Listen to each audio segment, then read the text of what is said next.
Oh. Baiju wasn't in his shop. Oh, you're looking for Dr. Baiju. He's resting today, but he said to send any patients to the back room. Ah, okay. Thanks. We'll head on through.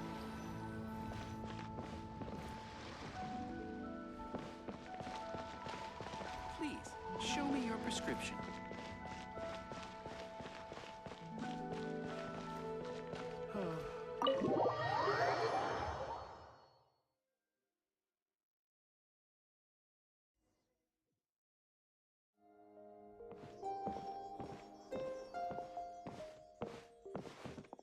Traveler, Paimon, welcome. What can I do for you? It's the Traveler. He looks absolutely beat these days. He has these huge dark circles around his eyes, and he keeps spacing out. You have to call his name several times before he snaps out of it. What do you think it is? Is he sick?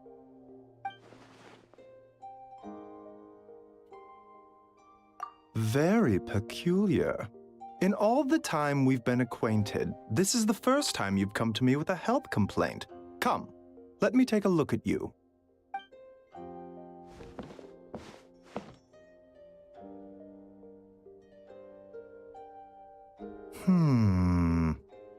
Okay, Paimon does not like that expression, Baiju. It's not serious, is it? Complexion is good, eyes are clear, breathing is steady, pulse is strong. Physically, you appear to be in good condition, Traveler. In theory, your energy level should reflect that. You should be feeling right as rain. Hence my concern. A clean bill of health is usually a good thing, but in this case, it likely means your situation is more complicated. Physical illnesses come with detectable symptoms that can be used to diagnose, medicate, and cure the condition. But afflictions of a non-physical nature, they fall outside a doctor's realm of expertise. Huh? What do you mean, non-physical nature? Curses, dark magic, it's hard to say. It could just as easily be a simple case of mental fatigue. Why don't you rest here for a bit?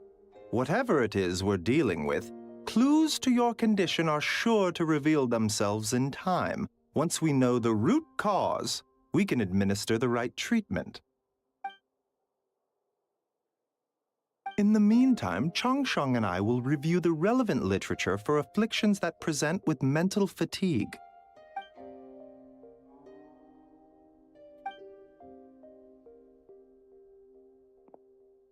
Oh, must be a rare condition if not even Baiju and Changsheng have seen it before. Well, all we can do is take their advice.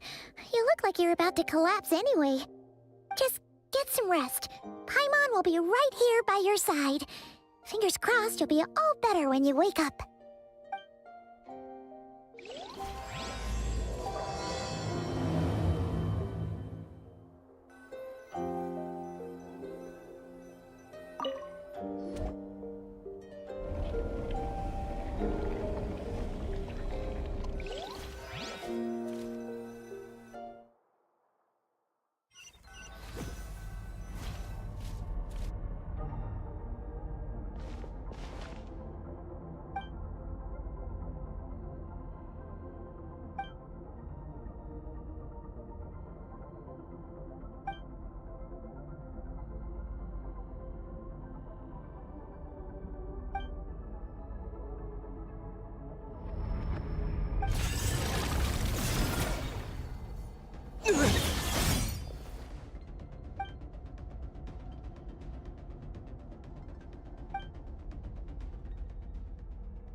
Rise and shine. Time. For once, you're making Paimon look like an early riser. Is our a cut? What? Did you scratch yourself in your sleep? All right, let Paimon take a look. Nope, nothing there. Wait, did you have a nightmare? Okay, don't panic. Paimon heard that dreams tell us what we need by showing us the opposite. So, if you had a nightmare, maybe all you need is something to cheer you up. Huh.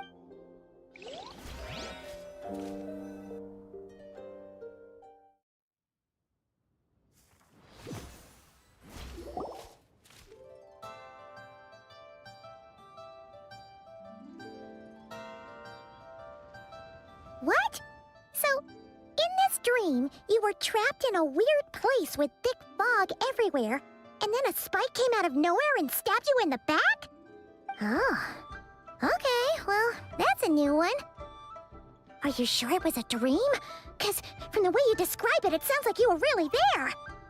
But then again, you woke up right where you went to bed. And you were definitely in a deep sleep this morning.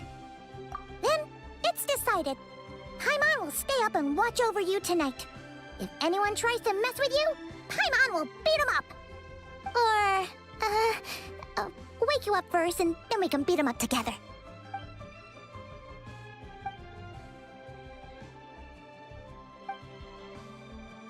Something is missing. Did you just say something? The flesh remains whole, but the soul is incomplete. Left unresolved, the mind will wither away along with it. Ah! What the? Wait! Paimon remembers you! Your child's master! Right! What are you doing here? The last time we saw you was at the Primordial Sea in Fontaine, right? But then we left and never learned where you went after that. Child's been looking everywhere for you, by the way. What brings you to Wanmean Restaurant of all places? You came here looking for us? And were you the one behind that hocus pocus just now? Tell me, what is it that you saw? Tight-lipped, huh? I suppose that's fair. You, I'll take a glass of wine. Oh, of course. Coming right up. We make this one in-house. It's not too strong. Enjoy. Chef Mao, I'll take a grilled tigerfish over here. Coming right up. If I knew we'd be this busy, I wouldn't have approved Shenhe's vacation. At the end of the day, what happens to you is of little consequence to me. I'm not here to try and win you over. Trust me or not, the choice is yours. If you want my help, now's the time to speak up. You have until I finish my drink. I was investigating an abyssal disturbance in the area and happened to notice you. Part of your soul is damaged, and the wound bears traces of abyssal corrosion. Need I say more? Neither of those things sound good.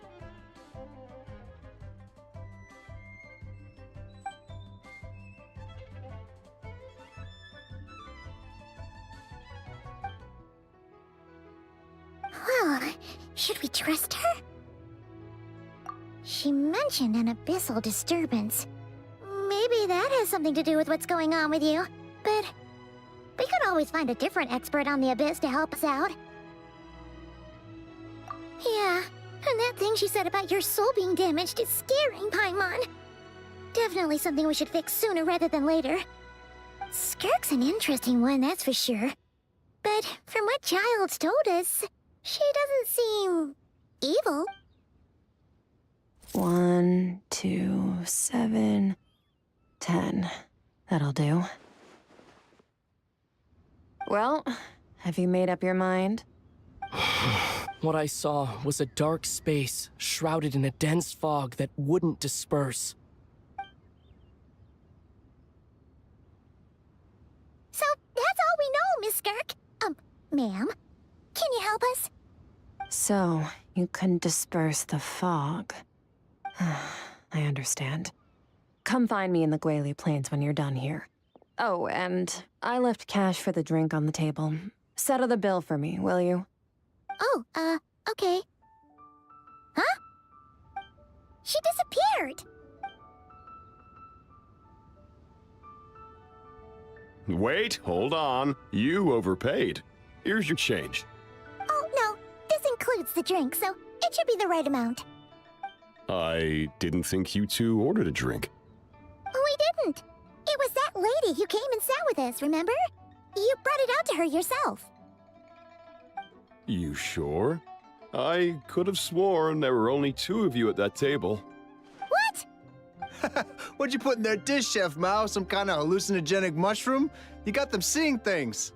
Seeing things? Wait, so neither of you noticed her? Young lady? About this tall, wearing a purple dress? Oh, now you mention it, that vaguely rings a bell. And it looks like I did open the wine jar, so it must have just slipped my mind. In any... Coming! Okay, what was going on there? It's like they didn't remember Skirk being there at all. Even Paimon was half convinced we hallucinated the whole thing.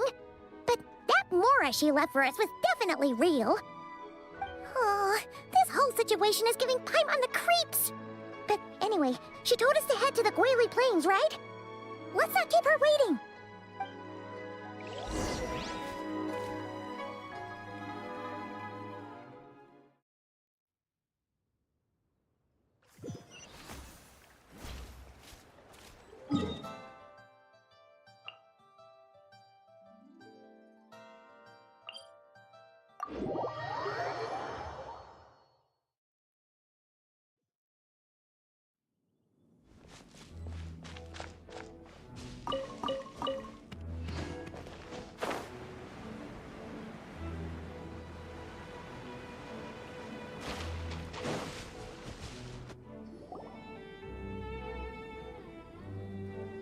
Whoa, what are all these rift hounds doing here?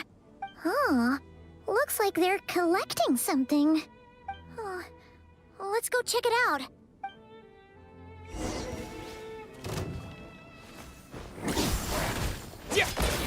Yeah. Rise! Order guide you. Ha! Everybody stand back! Your life is mine. It's nothing. Hey. So, this is what they were collecting. It looks yeah. What is going on here? From the moment they are born, all beings with great power have an impact on this world. Even if their body is sundered and their soul extinguished, their influence remains. Gods are the most common example of that. The remnants of gods who fell thousands of years ago remain buried deep within the earth, carrying within them a warped will and a dark curse.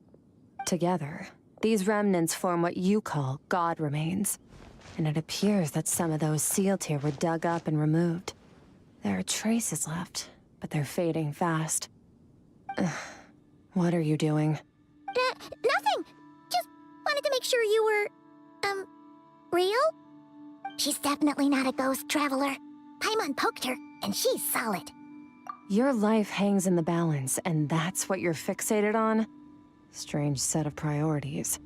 It was just a trick to avoid being perceived. If someone notices me, those memories are erased. Simple as that. Unlike you, I have no desire to establish a connection with the world. The weak and the lowly have no right to remember me. They're lucky they only have a few missing memories to show for it. Now, can we please get back on track? Okay. Where were we? Right. The god remains. So, basically, there's now less of them here than there used to be, right? Isn't that a good thing? In our experience, god remains are 100% bad news. A lot of terrible things have happened because of them. Maybe it's a good thing by human standards, but power doesn't come from nothing, and it doesn't just disappear for no reason. The remains aren't just gone, they were taken. Very clever, Traveler. You aren't the only one who had something taken from you. There are victims like you everywhere. The only difference being, you can speak and the remains cannot, so it went unnoticed. Something similar happened in Sumeru.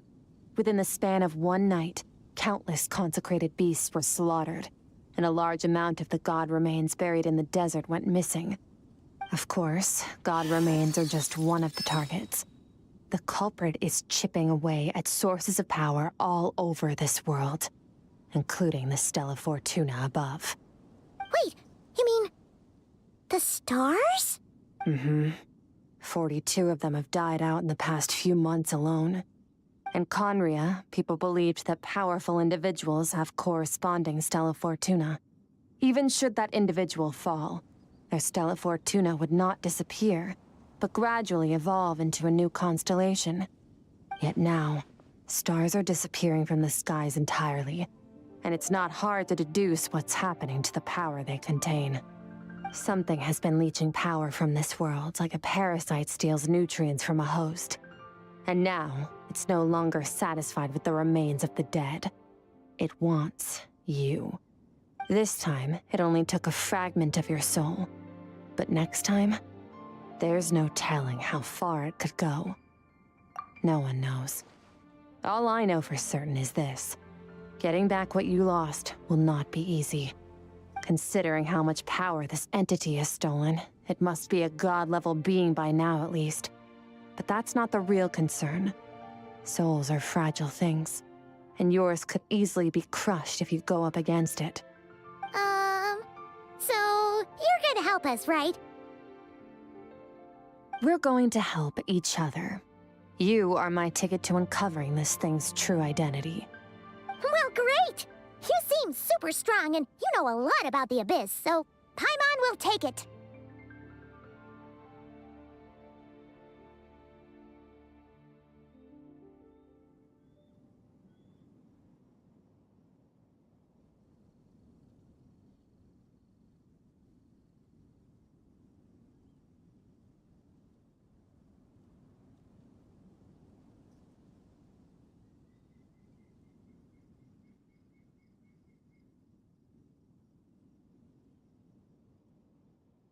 Don't get all mushy on me. All I'm doing is helping you get back to normal after a sudden crisis. And I should warn you, getting mixed up with me can have unforeseen consequences. We're on very different journeys. You don't want to be in my debt, trust me. You help me uncover the truth behind this entity, and I'll help you recover what you lost. This is a transaction, that's all. You would do well to remember that. Now, come along. Yeesh! You'd think she'd be a little friendlier since she's agreed to help us. But nope, she's just like when we met her in the Primordial Sea. So cold. Well, whatever. If that's how it's gonna be, then she doesn't deserve our friendship. What she does deserve is a super embarrassing nickname. Ah! Paimon's got it. Frosty the Lavender Melon! Serves that Ice Queen right! Anyway, the important thing is that we get that piece of your soul back. So, let's follow her and see what sort of plan she's got.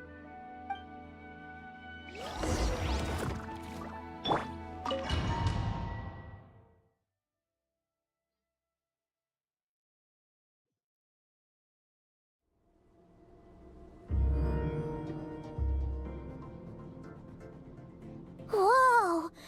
This place is way bigger than Paimon expected. Where are we? This is where I live. I suppose it's the closest thing I have to a home here. It is. I brought you here because time flows differently in this place. I don't know how much Ajax has told you, but when he fell into this space, I mentored him for 3 months. In that time, only 3 days passed in the outside world. Ajax? Oh, right! That's Child's real name! Yeah, Paimon remembers him mentioning something like that. So, a month here is equivalent to 1 day in the outside world? That should mean we're safe from that power-hungry soul snatcher for now, right? Yes, well, I didn't bring you here just to show you around. In the outside world, the Traveler could be attacked at any moment. But coming here has bought us quite a bit of time. Now, we just need to figure out how to investigate that place you saw. The one full of fog. Both your description and the abyssal disturbance I felt point to that space having some connection to the Abyss.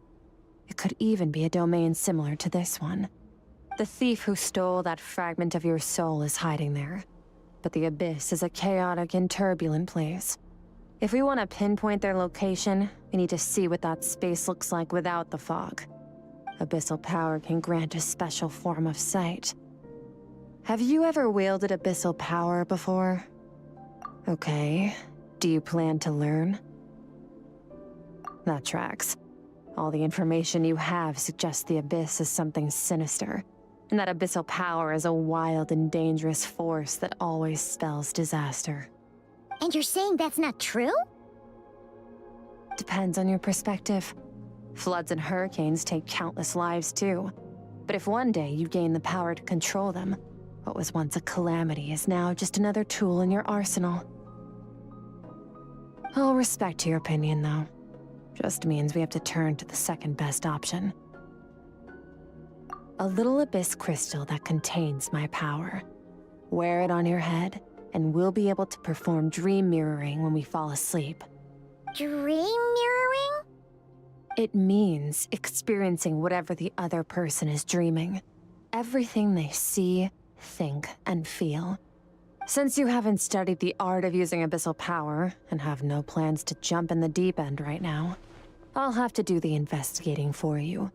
With dream mirroring, every time you slip into a deep sleep, I'll see with my own eyes whatever scene plays out in your mind. Then, I can guide you through the dream environment, and we'll take back what was stolen from you. Huh. You make it sound so simple. Tough to say. This is an unprecedented situation for both of us. Even assuming we do manage to find where this entity is hiding. Like I said, getting your soul fragment back won't be easy. To play it safe, I need to give you some special training first. Wait, you're gonna teach him some of your martial arts? Does that mean the next time we see Child, we have to treat him like our senior? Do as you want. For my part, I don't see you as my disciples. You're already a pretty good fighter. All I'm planning to do is build on your current skills, and train you for the specific scenarios that I think we might face. But that's enough talk. If you're ready to do this, then come with me. Time might be more lenient here, but that's no excuse to waste it. Oh, she moves fast. Paimon can hardly keep up with her. So, special training, huh? Kind of a rare opportunity. With your skills, there's not a lot of people qualified to train you. The last time something like this happened was probably anti-Raiden Shogun training, right? Oh, feels like a lifetime ago. Skirk seems pretty strong too, though. Remember how she said that the all-devouring narwhal was just her master's pet? Maybe we really will learn something here.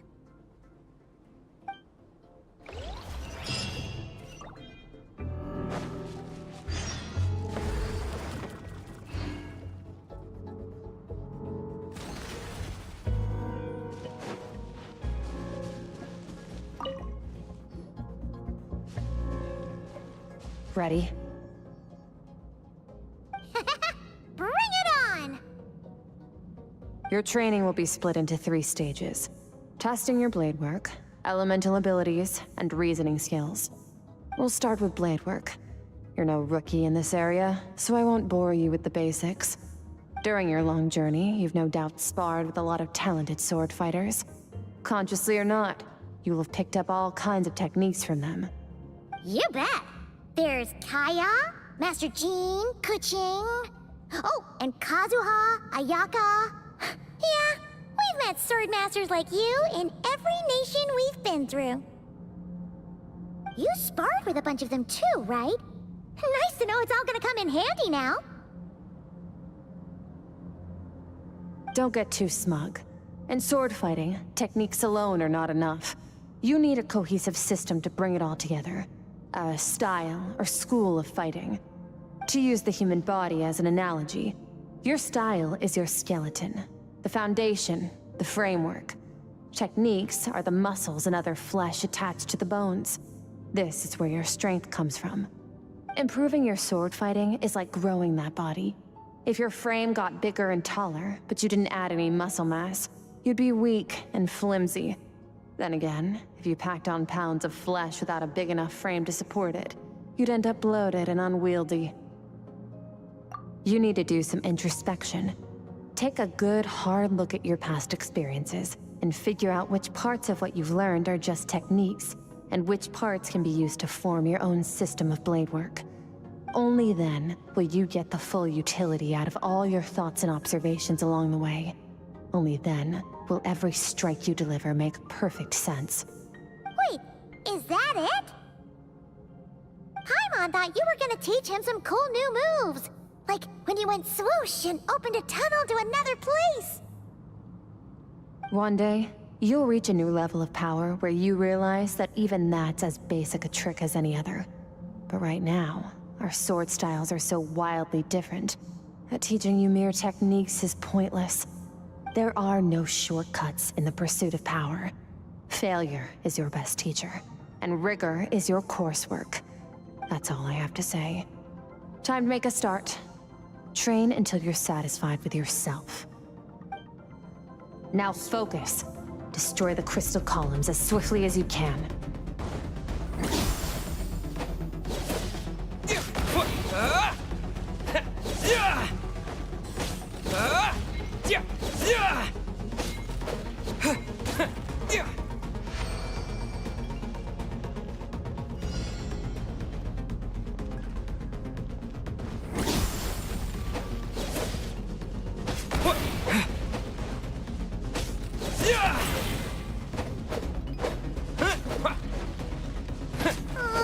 This is making Paimon's head spin.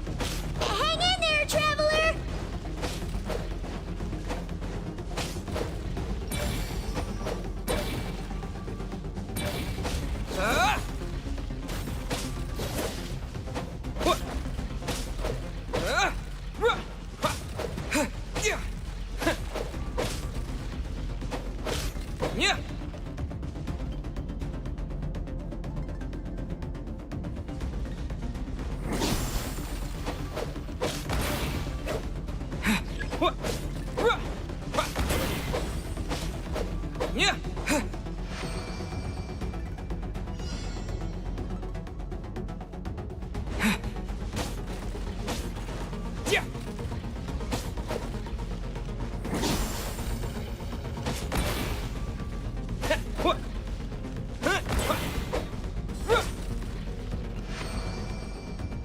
Stay calm. Use your head. You have to keep it together.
This moment will be frozen in time.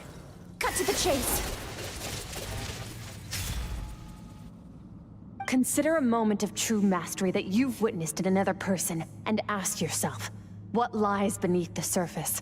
What's their guiding philosophy? What's their state of mind as they maneuver their weapon? Now take that and practice it right away with speed, skill, and strength, over and over, until your hand is one with your mind. This is the only path to true growth. Step on up! Dance with the waves!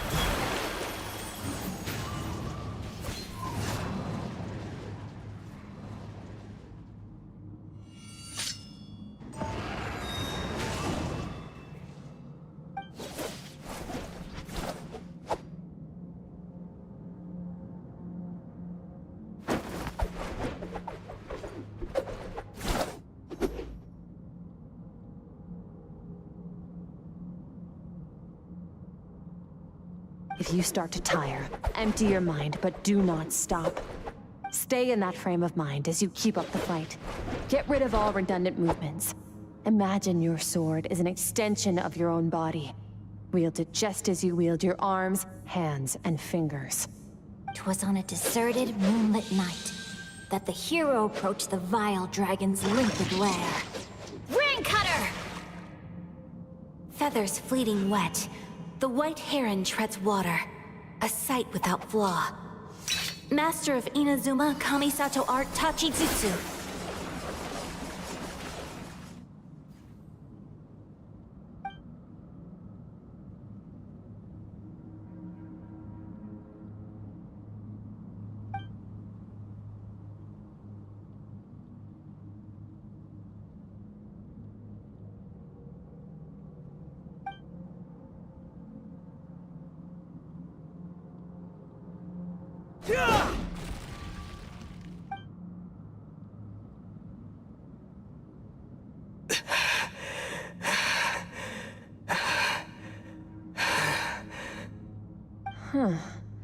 Looks like you've made some real progress.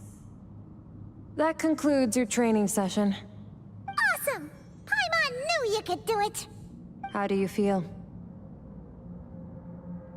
As you should be. Time flies when you're training hard.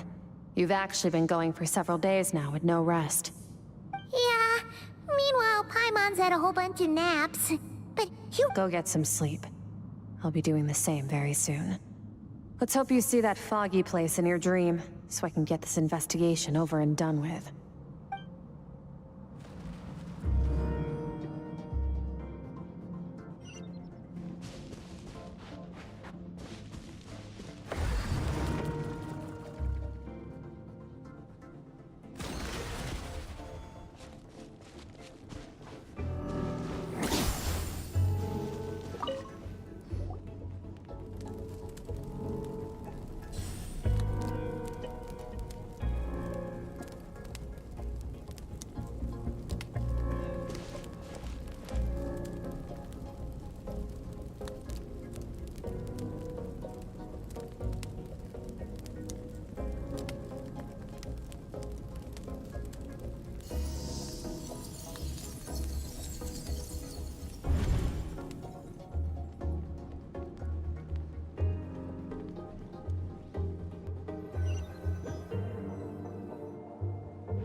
Skirk, why are you skipping classes again? We've talked about this.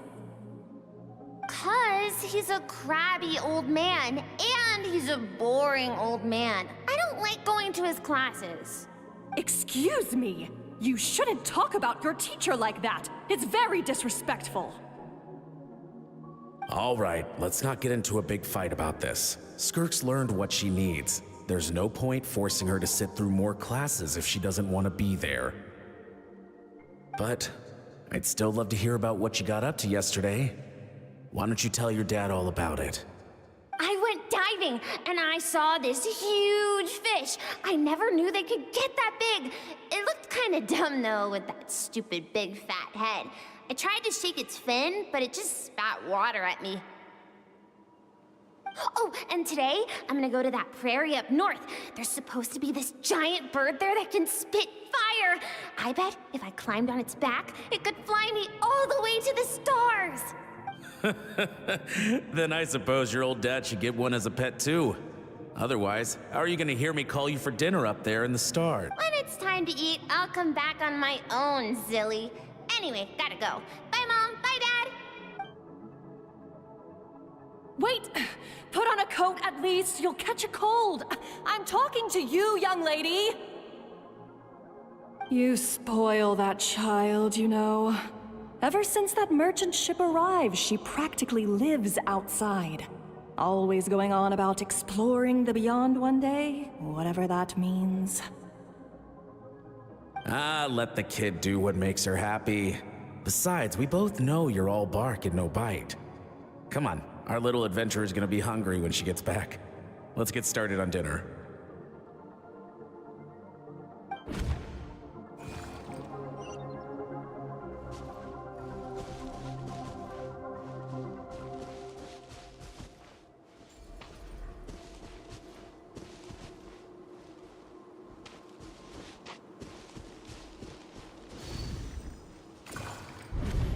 The stars shimmer high above.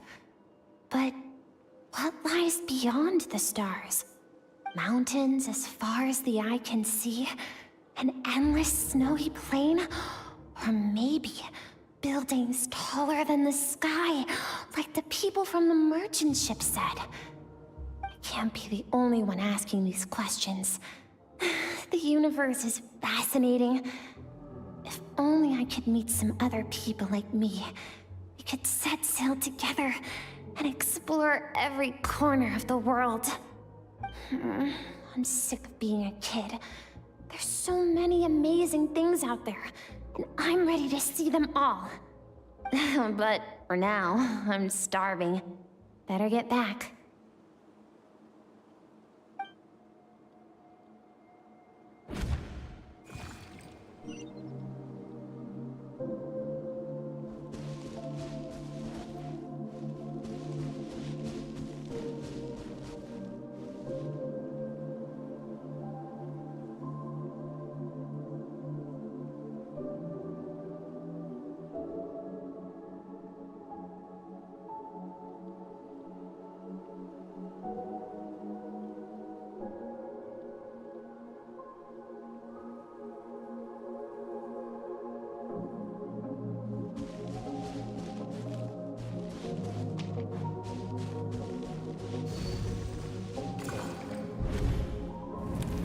Don't let a single one of them get away!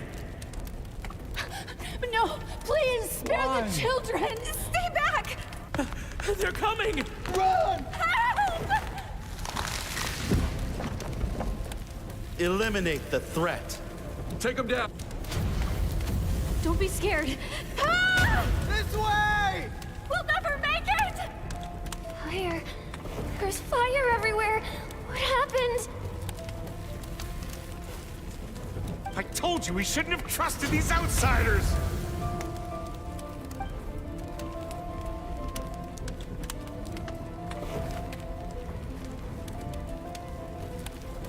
Why are you doing this? What did we do to deserve this? We welcomed you with our finest food and drink, showed you the best our home has to offer, gifted you cloth dyed by our own hands. And this is how you treat us? Run! Save yourselves! Captain, Zone 3 is clear and we have Zone 2 surrounded. Begin extermination. Remember the orders from upper command. No one is to be left alive. Rest assured, sir. We have enough munitions to annihilate these savages and burn their entire civilization to the ground. Good. The only ones who put up a real fight are that man and his wife, correct? What's their status? We shot the man in the ankles and the wife broke her wrist attempting to fight back. They won't be doing much more fighting. They're holed up in their home for now, but they won't last long. To prevent them from making some kind of last stand, we're planning to clear out the other zones first so we can send a bigger squadron to surround them. Well, well. Turns out some of these beasts do know how to use their claws. Now the threat these savages pose will be undeniable. Let them cling to what's left of their lives for a little longer. Once the other zones are cleared, I'll cut off their heads myself.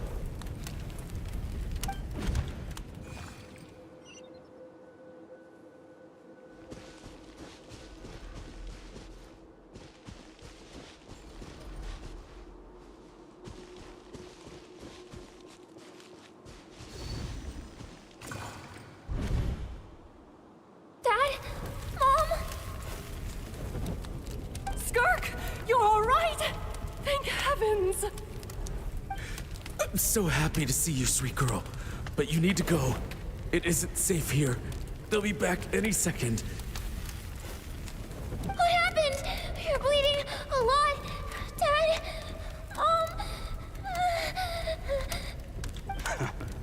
This is the place. Alert all units. Prepare to surround. Run, Skirk! Run as far away as you can! Don't trust anyone! Your dad and I, we're not afraid to stare death in the face, but we need you to survive. My clever girl, so curious. You're already so brave. I know you're going to grow up to be such a positive light in this world. Whenever you miss us, just play this song. Remember, life is a gift. Don't let darkness claim it. Break down the door! Look what we have here. A savage that can pluck a tune. Well, the show's over.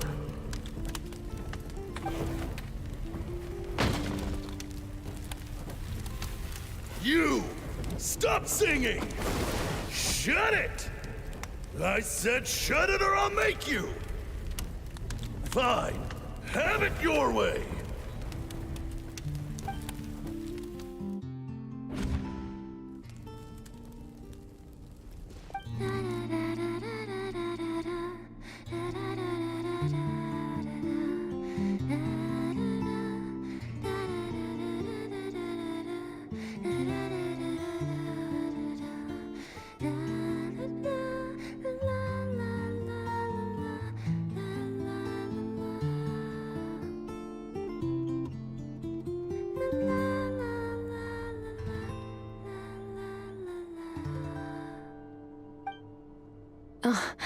You're awake.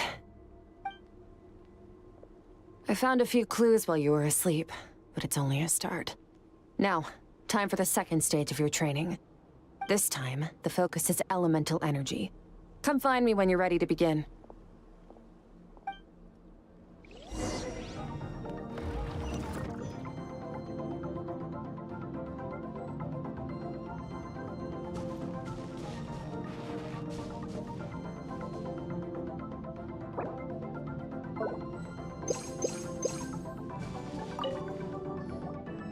Man, staying in the abyss feels so surreal, don't you think? No day and no night. It's like time hardly exists. If we weren't careful to keep track, it feels like we'd have no idea how long we've even been here.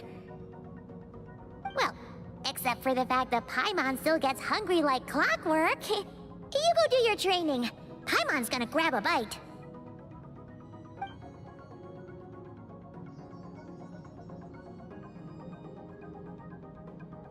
The way I see it, the pursuit of power is divided into 3 stages. The first is mastering the use of standard weapons. Next is learning how to harness natural energy. And after that, you're free to challenge even higher dimensions. The natural energy of Teyvat is, of course, elemental energy. But that's not my area of expertise. I draw from a different source of power. Abyssal power, yes. Also known as the power of the Void Realm. My master, Sertologi, is a true expert in that area. After all, he was one of the group of 5 that infamously stole the all-encompassing power of the Abyss. An act for which the people of Conria gave them the epithet, the 5 Sinners. The elemental energy of Teyvat, on the other hand, is derived from the power of the Light Realm. These 2 forms of energy exist in direct opposition to each other. Suffice to say, there's not much I can teach you this time. A keen observation, traveler. Call it respecting local norms. The Abyss stands in direct conflict with the will of this world. So, to make my life easier, I disguise my power to make it appear cryo-like in nature. It's a technique I learned from some Conrian ruins, known as the 7 Shifting Serpent. If you ever change your mind about delving into abyssal power, I can teach it to you. So I've heard. You seem to have a knack for removing abyssal power. But is purification really what's going on there? Like I said, power does not simply disappear. Just thinking out loud. Let's focus on your elemental training. That's what's gonna help us if the situation gets tricky. True growth comes from adversity, but only if you make the choice to pick yourself up again every time you fall. So, it's time to push yourself to the limit, and then keep pushing. This is the only way to advance at pace. Use the power of Animo to clear the field as fast as you can.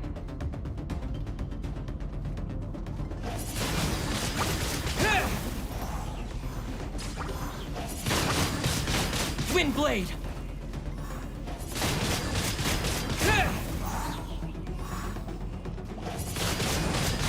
Windblade!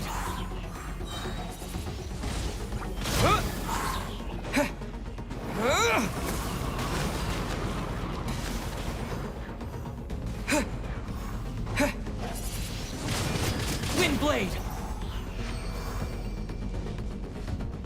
Observe your surroundings. Look for things you can use to tilt the scales of success in your favor.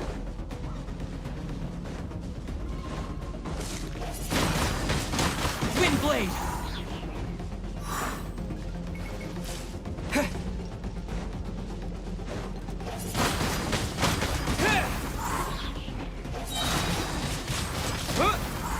With the wind! Windblade!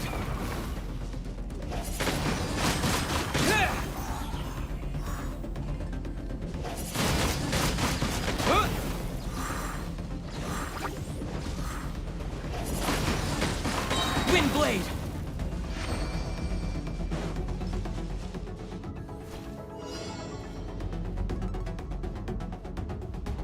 Use the power of Hydro to destroy the spikes.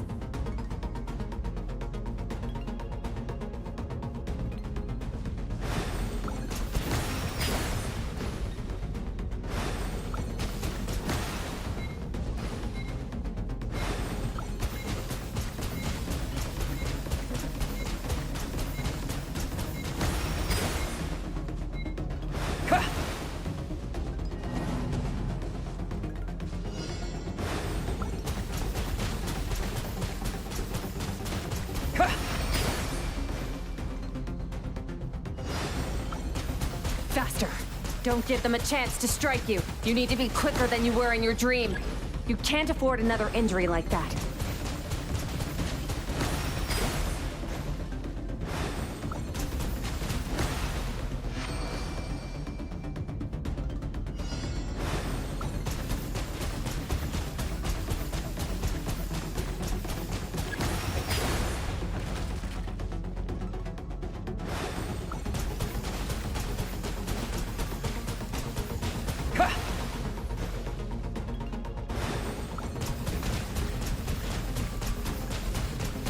Go!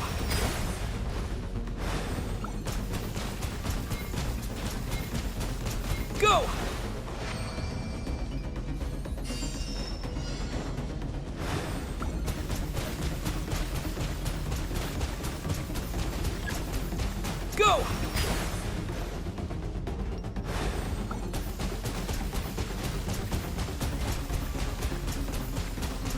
Go!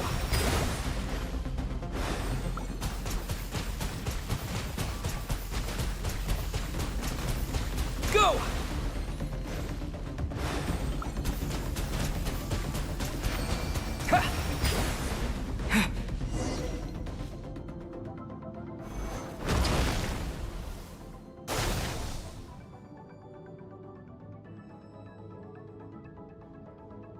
You need to understand what makes you special. The ability to wield elemental energy without a vision and switch between the elements at will. It means your aspirations need no approval from the gods. Your power is not bound by the rules of this world. So be bold. Do not be afraid to chart your own path.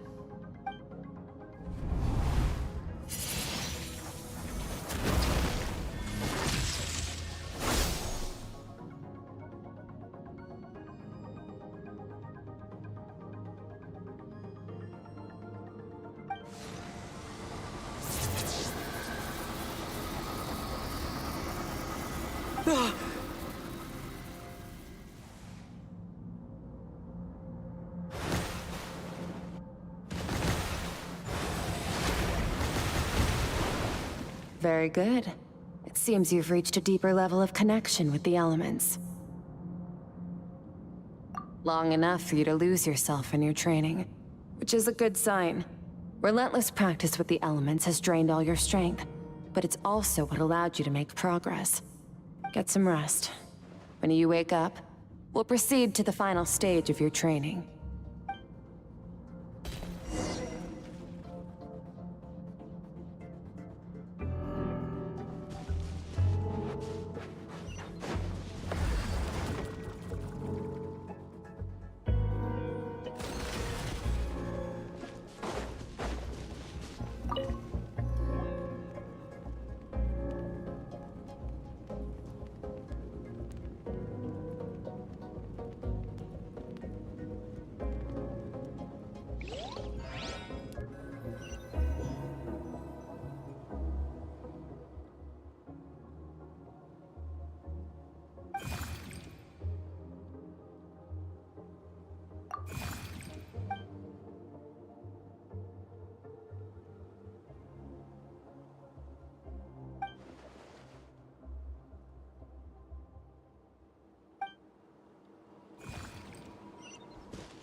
What is the secret to power? Longing, hatred, self-preservation. No, it is fear. The fear of losing those you love. The fear of watching your home burn. Fear of loneliness. Fear of death. Fear is the source of evolution. It forces humanity to adapt to their environment and overcome hardship. It is in the process of prevailing over our fears that we surpassed first ourselves and then the rest of the world. That fear is now part of you. It calls on you to evolve. And it is time to answer.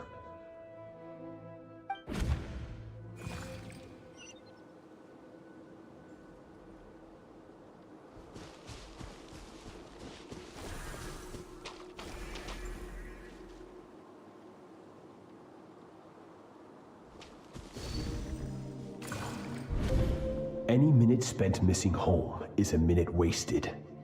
Practice your sword work instead. Do not make me tell you twice. But, Master, I can barely lift the sword anymore.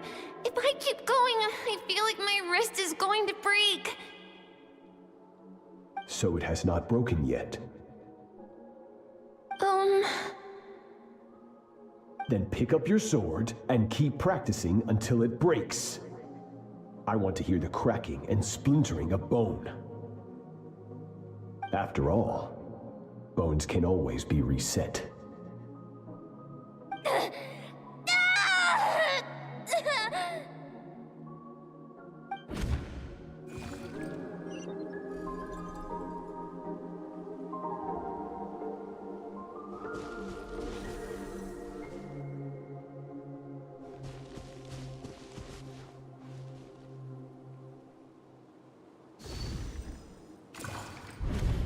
Good, Skirk. Once again, you survived. How do you feel? Cold. In pain. These are signs that you are adapting to the abyss. Each time the flesh is torn and the spirit crushed, each time you claw back from the brink of death, you become stronger. I now understand why these people sought to destroy your homeland. Your potential goes beyond even what I could have anticipated. But you still have much to learn in your pursuit of strength. Your mind is rife with distractions. From now on, I shall show no mercy in your training. You must learn to shut out all the pointless emotion, crush the self that makes you weak, and become master over your physical form. Get up, Skirk. Wipe the blood off your face. Cut away the rotten parts of your flesh. And mend what is broken. Then take up your sword.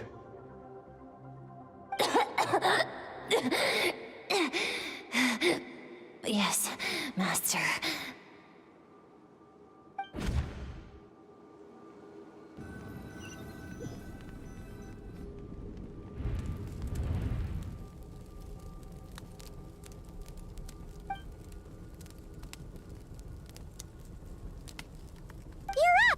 Hopefully you got some good rest. Skirk said to tell you that she's ready to start the final stage of your training whenever you are. So, want to head over now? Or did you want to wait a little?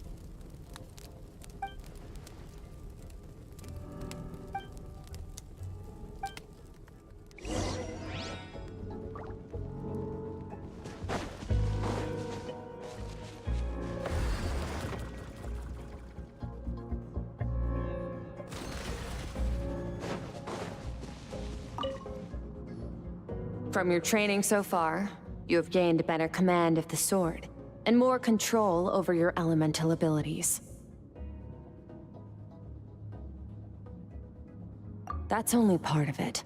Experience is the real teacher. Your journey, the friends you have made, the dangers you have faced. These have taught you more than I ever could. Now, it's time to focus on how you react under pressure. You must be able to think rationally, even in unpredictable combat situations. To simulate this, I'm going to attack, and you're going to block. Ready?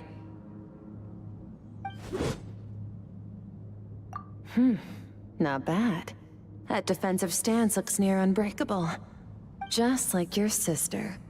Oh, that reminds me. You still don't know what happened to her, do you? Hey,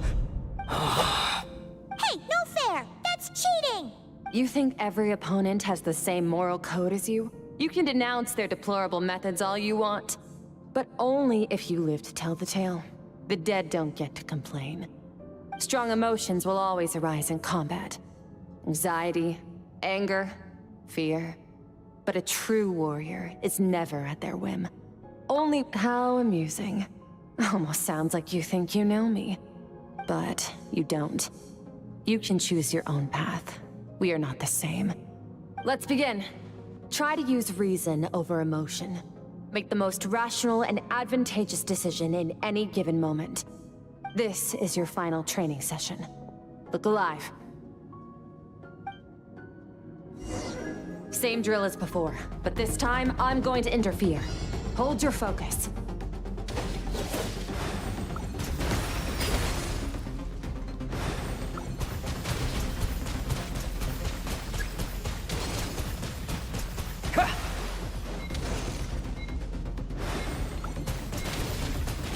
Go!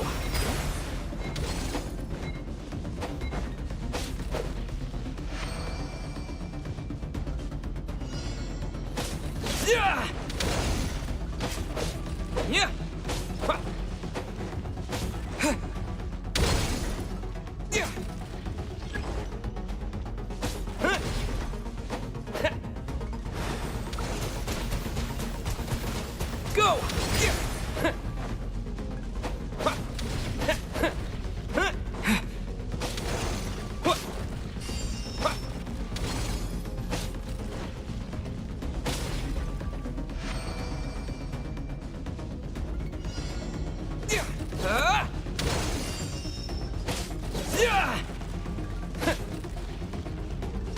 Yeah!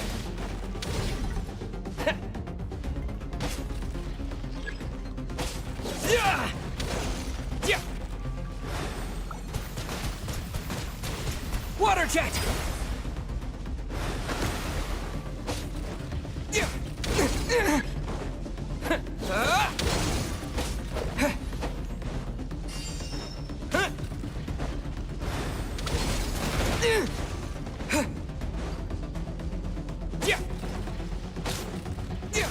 Not bad.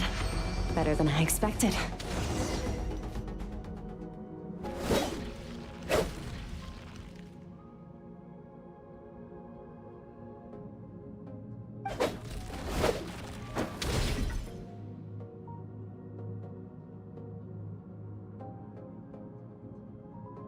You're getting the hang of it.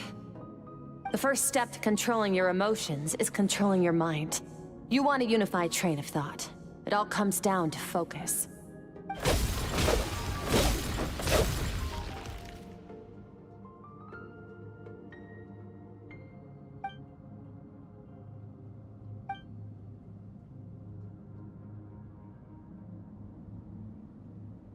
Your mind is rife with distractions. From now on, I shall show no mercy in your training. You must learn to shut out all the pointless emotion. Crush the self that makes you weak, and become master over your physical form.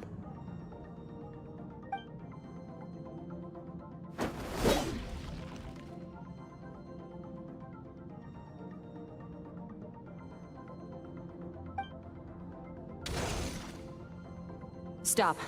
Let's pause here. One look, and I can tell your mind has wandered. That's to be expected. There's a limit to how long a human being can concentrate on one thing. Staying calm and focused sounds simple in theory, but in practice, it's more demanding than sword work or elemental abilities.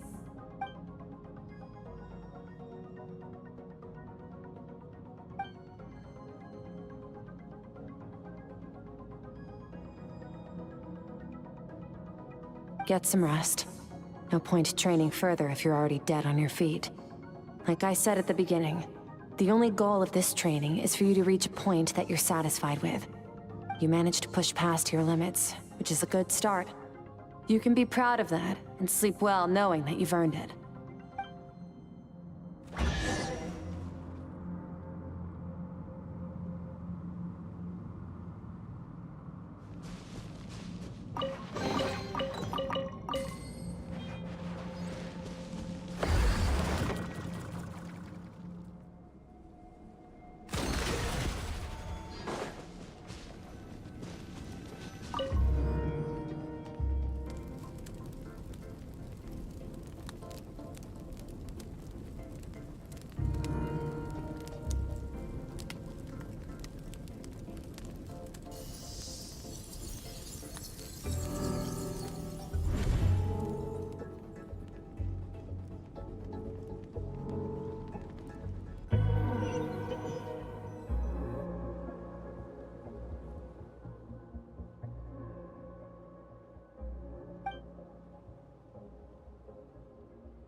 Skirk is amazing. She faced down that terrifying giant and cut its head clean off. Oh, she got hurt though, didn't she? I heard it was pretty bad. Yeah, well, that's a given. But the moment she was on the mend, she got right back to practicing her sword work. I heard Master suffered a grave injury once too. Lost an arm and a leg and still came back stronger than ever. Skirk's becoming more like him by the day. Incredible. I wonder if I'll ever reach their level. They're always so resolute, so unshakable.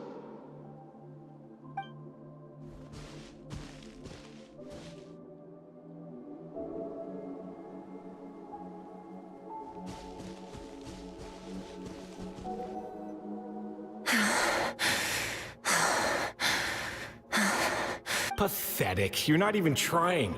You're so much weaker than you think. Skirk, have you become a positive light in this world?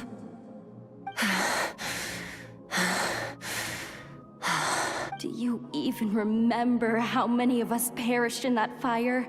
How many bodies were left to rot on the scorched earth? Yet you alone live on. Keep your gaze fixed on your blade. You don't deserve to rest. I have so many questions. I just want to jump in a spaceship, explore the whole universe, and get answers from the stars. I just need to wait till I'm grown up. Then, I can do anything. Now, you must bid farewell to who you were in the past and become someone stronger. Run! Skirk, run! Only death awaits us here. Keep running, and don't ever look back.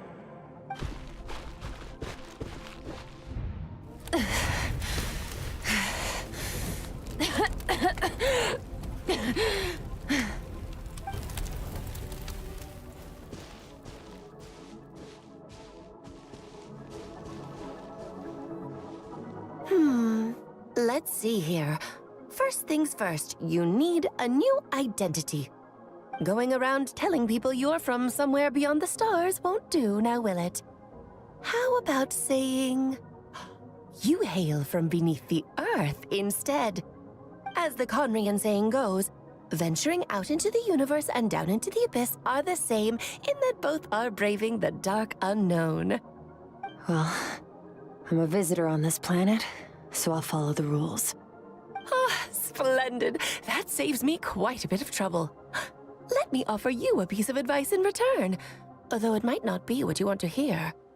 I know the pursuit of strength is important to you, but taking a moment for yourself every once in a while is never a bad idea. Ignore her existence for too long, and there will come a day when you can no longer hear her voice.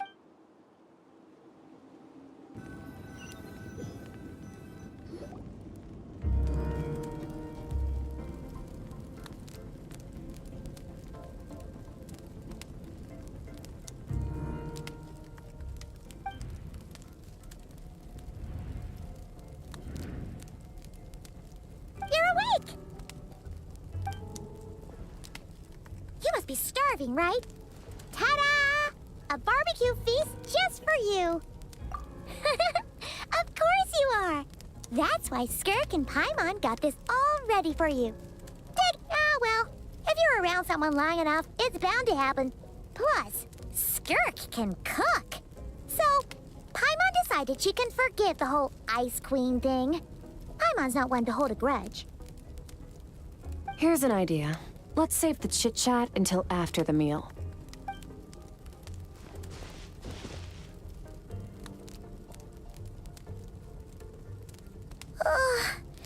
So full. Okay, it's Paimon's turn to sleep now. Wake her up when it's time to go.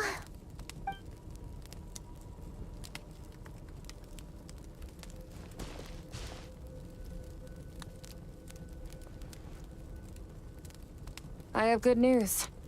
First, your training is complete. You have what it takes to wield immense power. Now it's just a matter of putting it into practice. Continue to learn from your journey and hone your skills against formidable opponents. Second, I've located the culprit we've been searching for.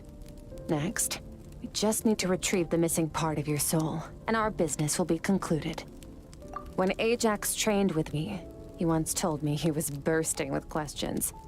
So I allowed him to ask me 3 of them before he left. You and I may never meet again, Traveler. So if there's anything you want to ask me, now's your opportunity. Just like Ajax, I'll answer 3 of your questions. Are you really from Tavad?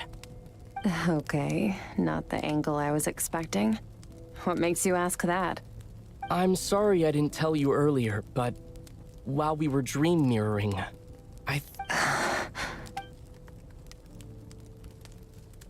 I knew that was a possible side effect. closed off my mind to you for that exact reason. Even with the dream mirroring, you should have seen nothing but endless darkness.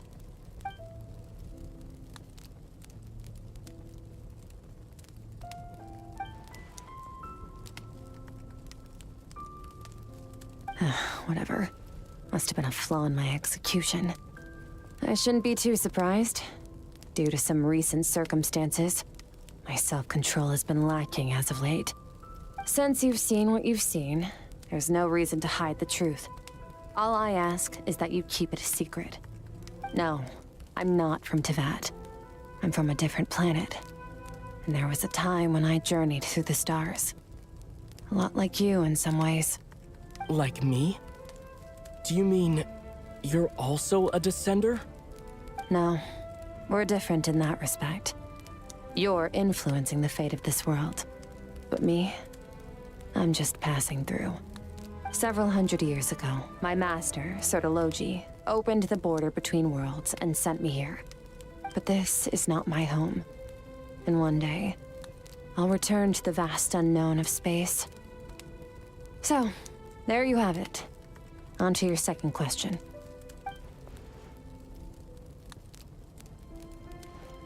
What is your goal in coming here? To become stronger. For certain reasons, I need to bridge the power gap between me and my master as quickly as possible. But first, I need to understand the source of his strength. To do that, I need to follow in his footsteps. Walk the path he once walked. And somewhere along the way, I'll find out how to defeat him. That is my sole focus and purpose. Okay. You have one question remaining.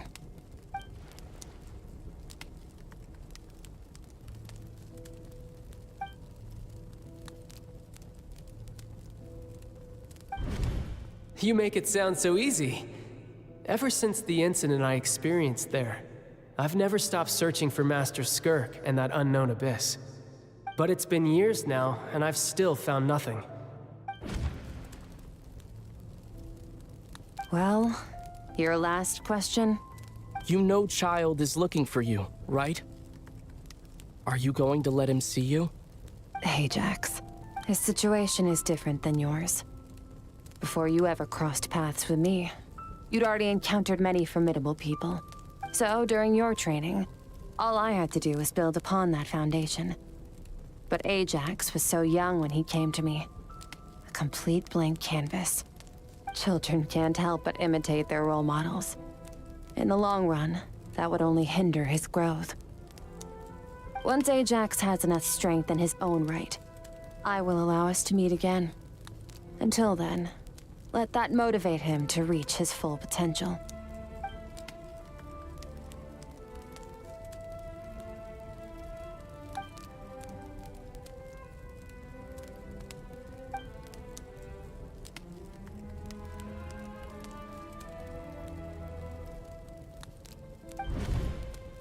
Unlike you, I have no desire to establish a connection with the world. The weak and the lowly have no right to remember me. They're lucky they only have a few missing memories to show for it.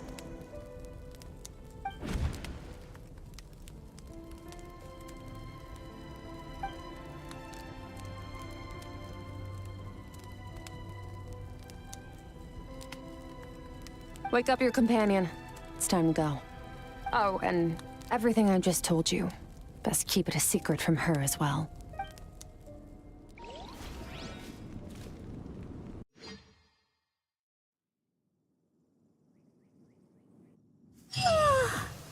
Time to go. Oh, finally. Where are we headed? Just follow me. I'll open an abyssal rift close to the culprit's location. It will take us to where he's hiding.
the chasm, right?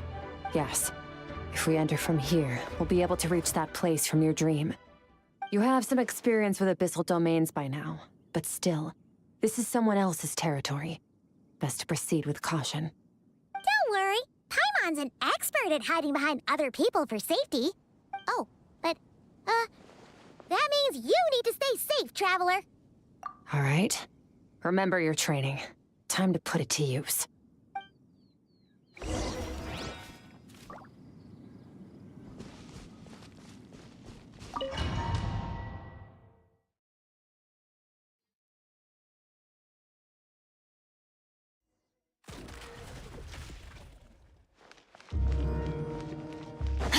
Fearless.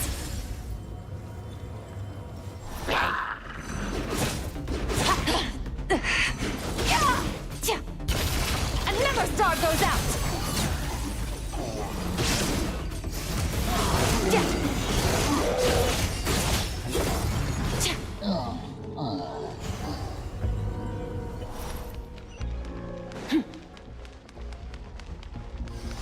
Whoa! Look at all these spikes! Careful! Don't get hit! You know what? Paimon's just gonna float behind you. Come on, you got this. Merciless. Ha! Bombs away! Paradigm shift! Hey, what are you two doing here?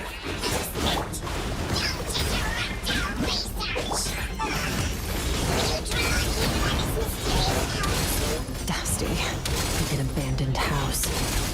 Let's press on.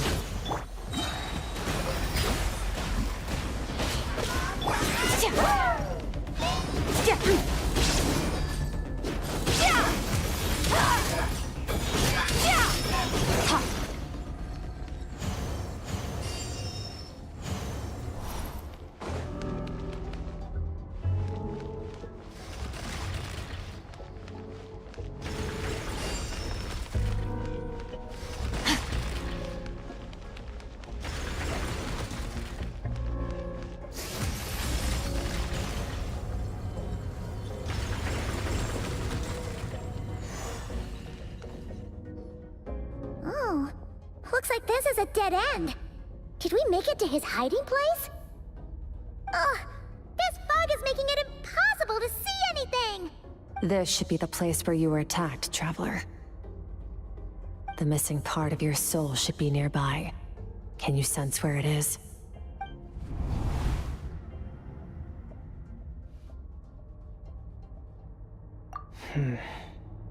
Our opponent must have covered his tracks just in case. Otherwise, you should have sensed it much more strongly. Hold on! Look! The spikes are back! Stay calm. Let's hold back a little. Give our enemy some wiggle room so we can see what we're dealing with. If you're too reckless, you might be playing right into his hands. Our enemy took part of your soul for a reason. It's likely he integrated it into his attack somehow. If we're smart about this, we can track it down.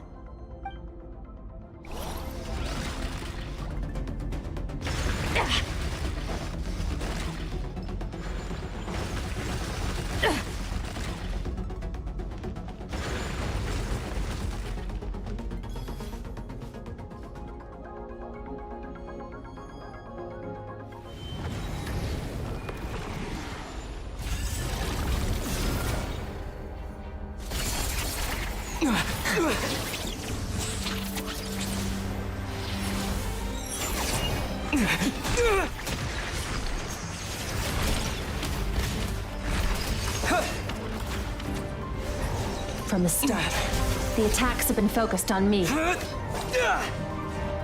Trying to break through my defenses? I see.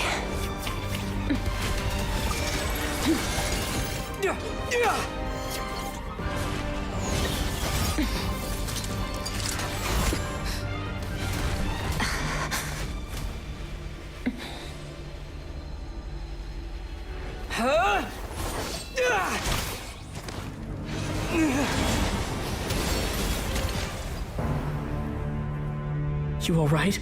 That thing was...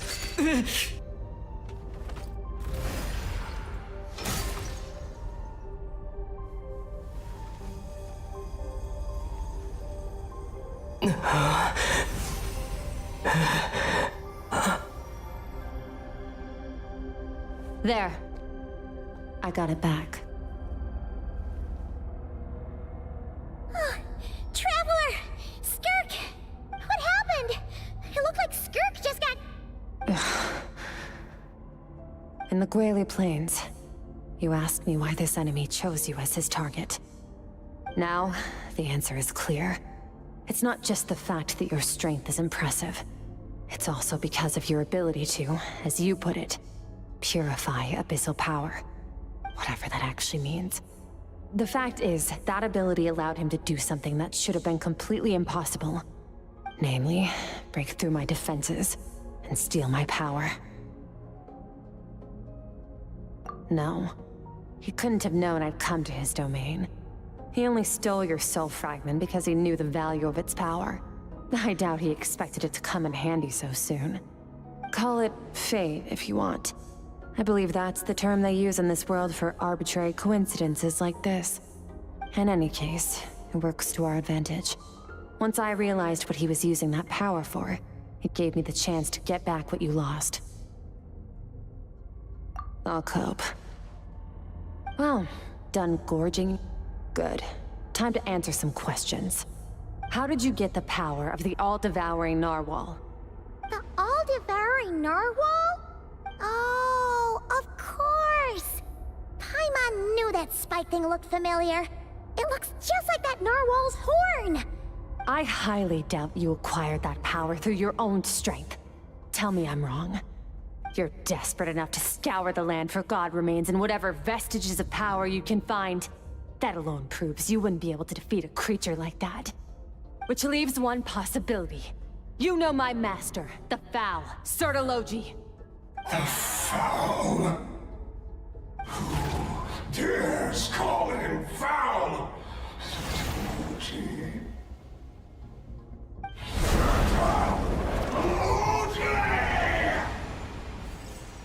What's wrong? Bit off more power than you can chew? You're struggling to hold a basic conversation.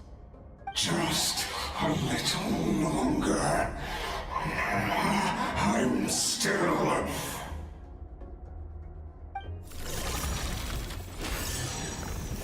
Look! It's back! Those obsessed with power will let it devour them before abandoning their pursuit. Keep calm and use reason to decide the best course of action.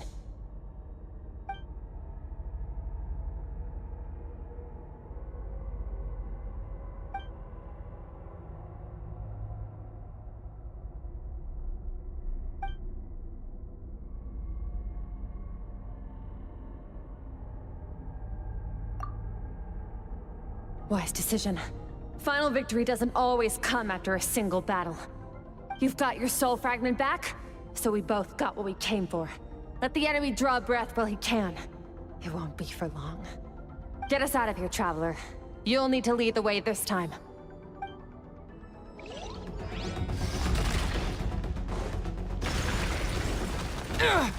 Skirk, is your shoulder gonna be okay? The wound is minor. It'll heal in no time. You should focus on getting out of here alive instead. Uh-oh! Falling spikes! Run!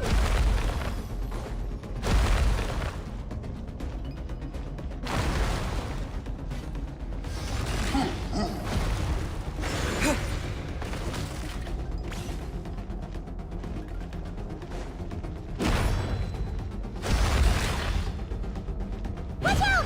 Looks like this place is about to collapse!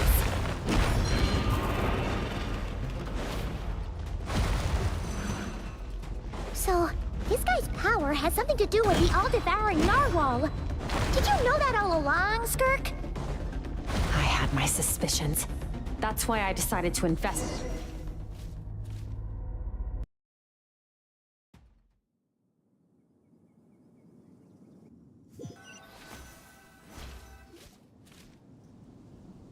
Phew. Oh, we should be safe here, right? I no longer sense his presence. Can't have followed us out of that abyssal domain. Weaklings like him will find that my power is not so easily controlled. He won't be leaving that place until he's managed to digest it. You seem surprised. I suppose that's fair. You've seen but a fraction of what that whale is capable of. That gaping maw could swallow a planet whole. It's called the all-devouring narwhal for a reason. Devouring is what it does best. It can extract power from anything, dead or alive, as long as it manages to make physical contact. Yeah.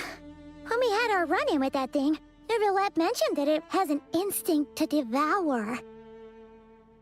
Your dragon friend recognized the nature of its abilities and used the power of Hydro to protect you. That worked because it was in a satiated state, so it was somewhat less aggressive than usual.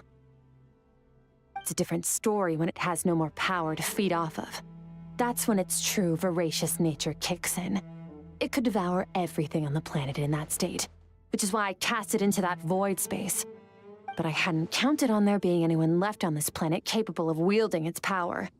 To me, that says he must have encountered the whale a long time ago. Meaning, he must have known my master. Exactly. It told me everything I needed to know. Hence why I said we both got what we came for.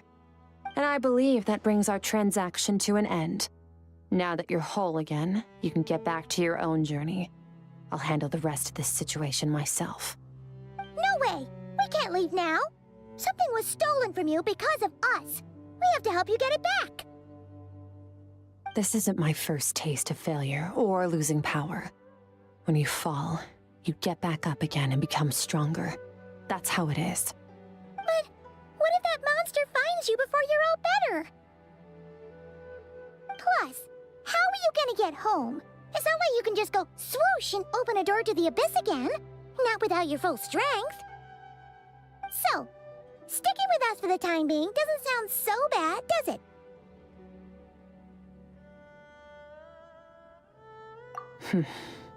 Fair enough. Then take this. What is it? A bag of Mora. Nothing in this world is free. I know that much. I'll leave the planning to you. Hurry up and decide where to go. We shouldn't linger. We should take Skirk somewhere she can rest. But where? Paimon gets the feeling Skirk wouldn't like being around a lot of people. Oh wait! Baizhu said we could rest in the back room of the pharmacy, didn't he? Let's head there!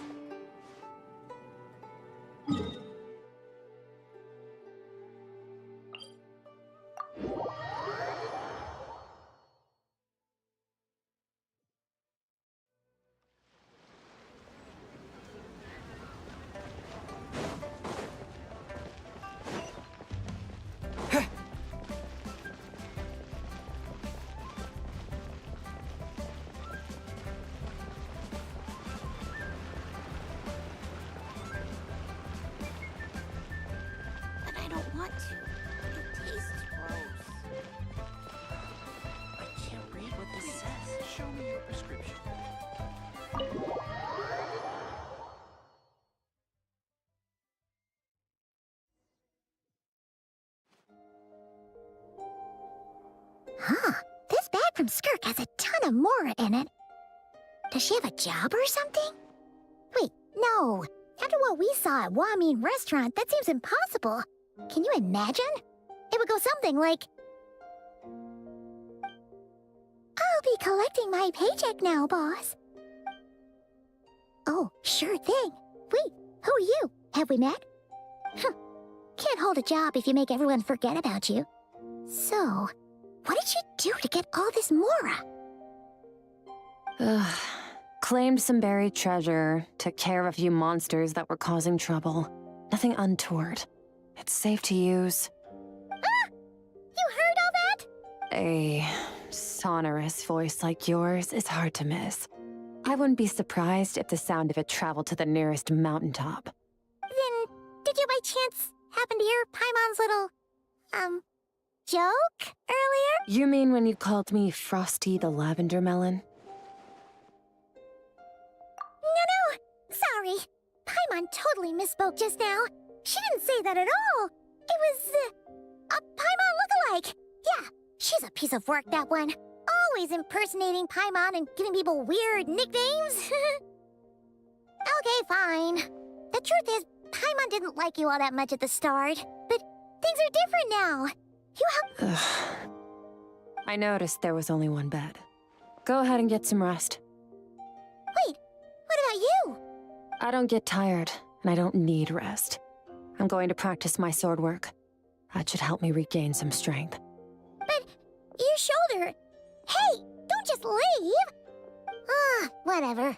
Let her tire herself out. She'll come back eventually. Let's get some sleep, Traveler. That comfy bed is calling, Paimon.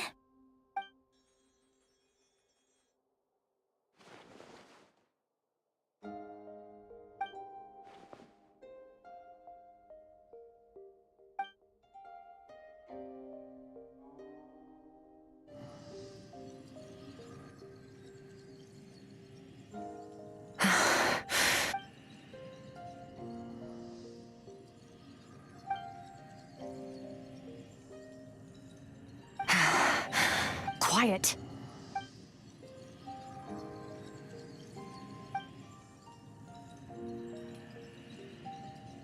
Do you even remember how many of us perished in that fire? How many bodies were left to rot on the scorched earth? Yet you alone live on. Keep your gaze fixed on your blade. You don't deserve to rest. Run! Skirk, run! Only death awaits us here. Keep running, and don't ever look back.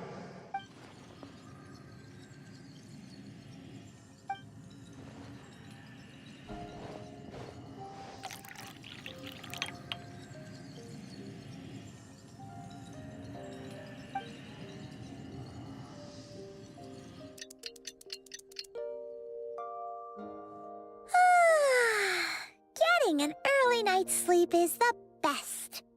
That bed was so comfy. Wait, Skirk? Have you been sitting out here the whole night? The bed's all yours if you want it.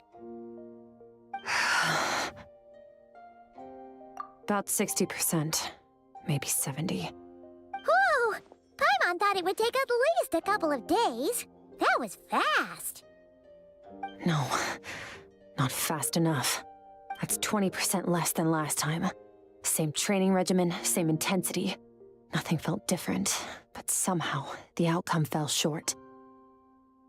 No, I think the problem's with me. I need to meditate for the next 2 days. Deep introspection should help me find the issue. Ooh, sounds intense. We'll watch over you in the meantime, then. Thanks. See you in 2 days.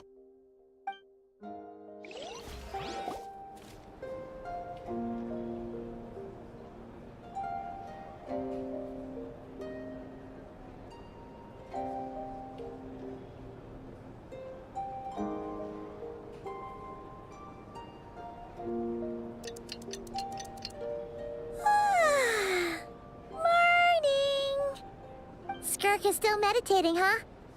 It's been 2 days already. Shouldn't she be awake by now? Paimon can't think of anything we can do to help. Oh, wait!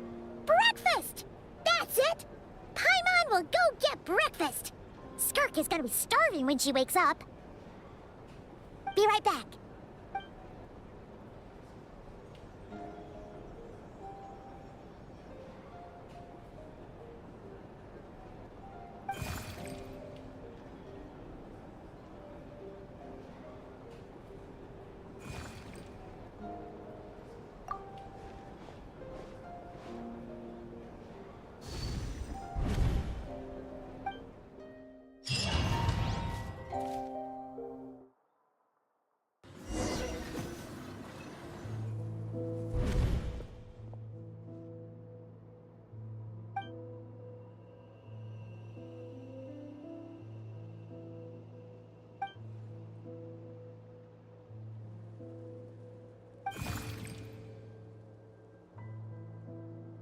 That's right.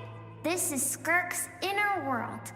Think of it as The threshold between the soul and dreams. This isn't your first time here, but what you remember is probably a space covered in darkness. I only managed to illuminate a small portion for you back then.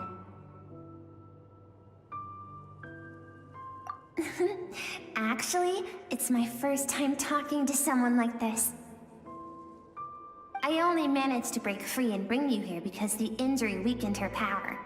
I guess that's why I can speak again, too. Call it fate, if you want. I think that's the word they use in this world for lucky coincidences like this, right? Now, before I take you to her, I gotta ask. You're the first outside visitor to ever come here, so what's your impression of this place? Oh, you noticed. This river represents Skirk's strength. Strength accumulates over time. It is the summation of a person's lived experience.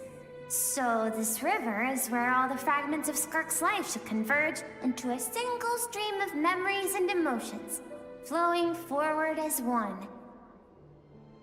But as you can see, this river has been severed numerous times. It's because Skirk doesn't like who she was in the past. And all she sees reflected in the river is a disgraceful shadow of who she was. She cuts through water and rock with the sword of reason, severs her connection with the past, and begins anew.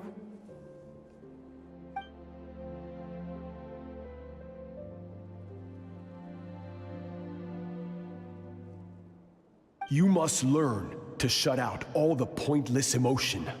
Crush the self that makes you weak, and become master over your physical form. This isn't my first taste of failure or losing power. When you fall, you get back up again and become stronger. That's how it is.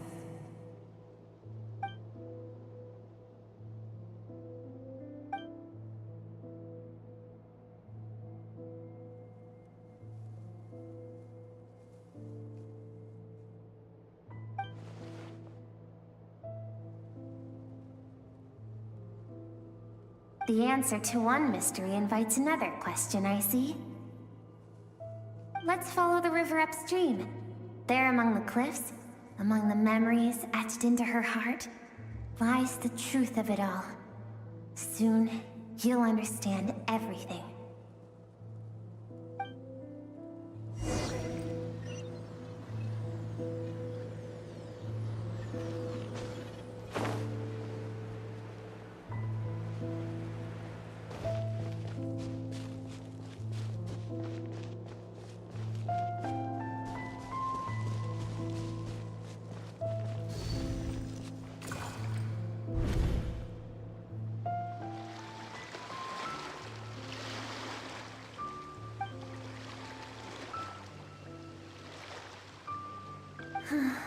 I've always thought that, even when falling leaves don't come from the same tree, they can still form bonds of kinship when they meet. Like meteors, you both made a journey through the stars. Both travelers who have landed on a planet that is not your home. Yet, when she first noticed your presence, although she hesitated for a moment, she still chose to walk away. Indifferent as ever.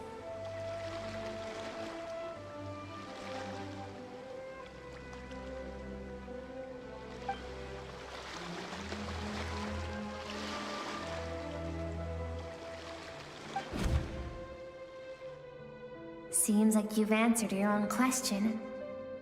Skirk sees herself as a trespasser in this world. She's made a conscious choice to avoid altering its path. But the reason for that decision stems from events much earlier on in her life. Let's keep going. It's still a long way to the source of the river.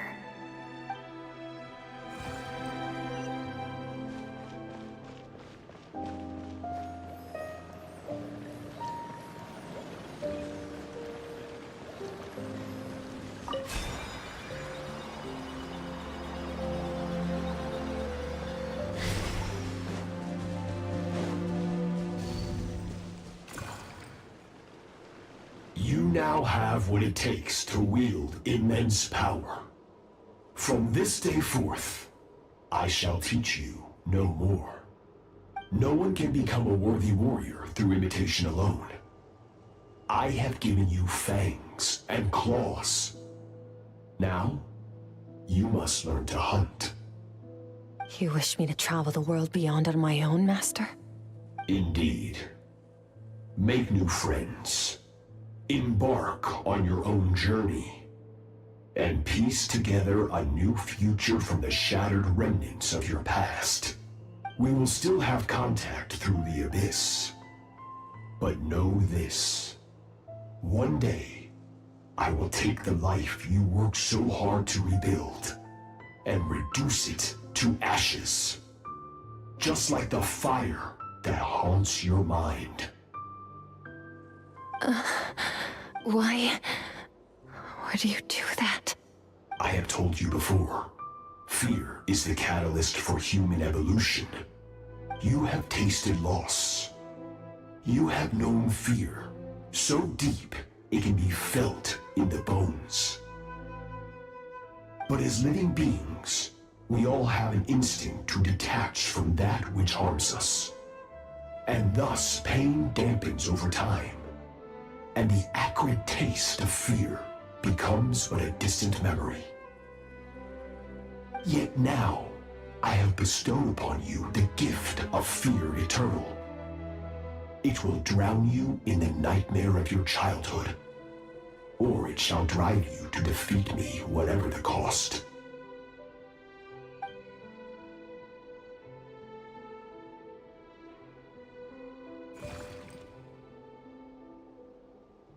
That is what Skirk's master, the foul Sertologi, looked like at one point in time.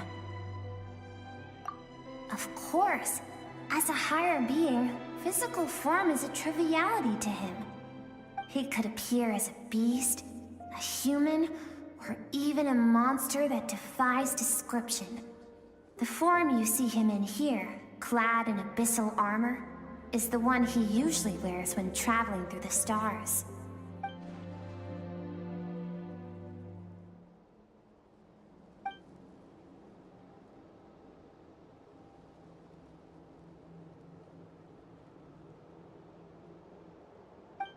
For certain reasons, I need to bridge the power gap between me and my master as quickly as possible. But first, I need to understand the source of his strength. To do that, I need to follow in his footsteps, walk the path he once walked, and somewhere along the way, I'll find out how to defeat him.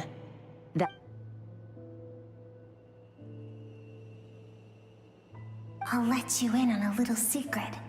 The real Sertologi is terrifying. The scope of his power is impossible to understand until you experience it firsthand. It is absolute, the power to crush all things. Shall we keep going? Let's see. We're about halfway there.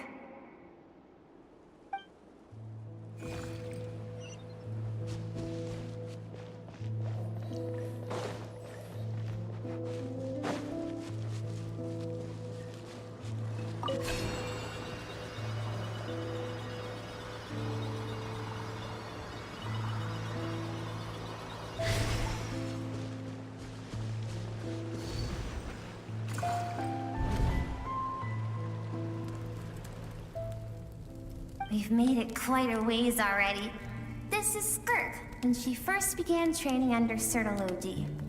I have set your broken wrist. Tomorrow, you're to train twice as hard. No tears this time. Good. Attempting to garner sympathy through tears is a habit of the weak. A pitiful, useless ploy. Can I ask a question, Master? Why did you save me? I keep thinking, maybe it would be better if I had died. I wouldn't be haunted by that fire all the time. I wouldn't have to go on like this. I saved you because I have a plan for you. It has been too long since I fought a battle that demanded my full strength, and I hunger for it. Every so-called genius and prodigy I have faced has crumbled like sand underfoot. Before me, even fate bends the knee. So, I will teach you everything I know, train you by whatever means necessary, in the hope that one day, you might surprise me. But I don't want to draw my sword against you, Master. What you want matters little. Among the boundless sea of stars, the cries of the weak are but faint murmurs that disappear into the void. You of all people know that well. Yes, Master.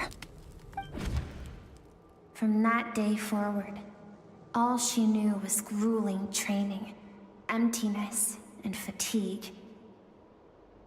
After some time, her talent bloomed, and she gained control over her emotions, like her master. How should I put it? It was not that human emotion disappeared from her heart, but that reason came to dictate all she was allowed to feel. I suppose it was at this point that she became the Skirk you know today.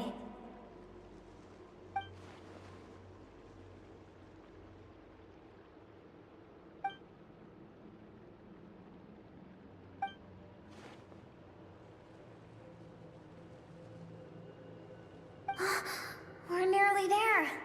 I almost don't want to reach the end.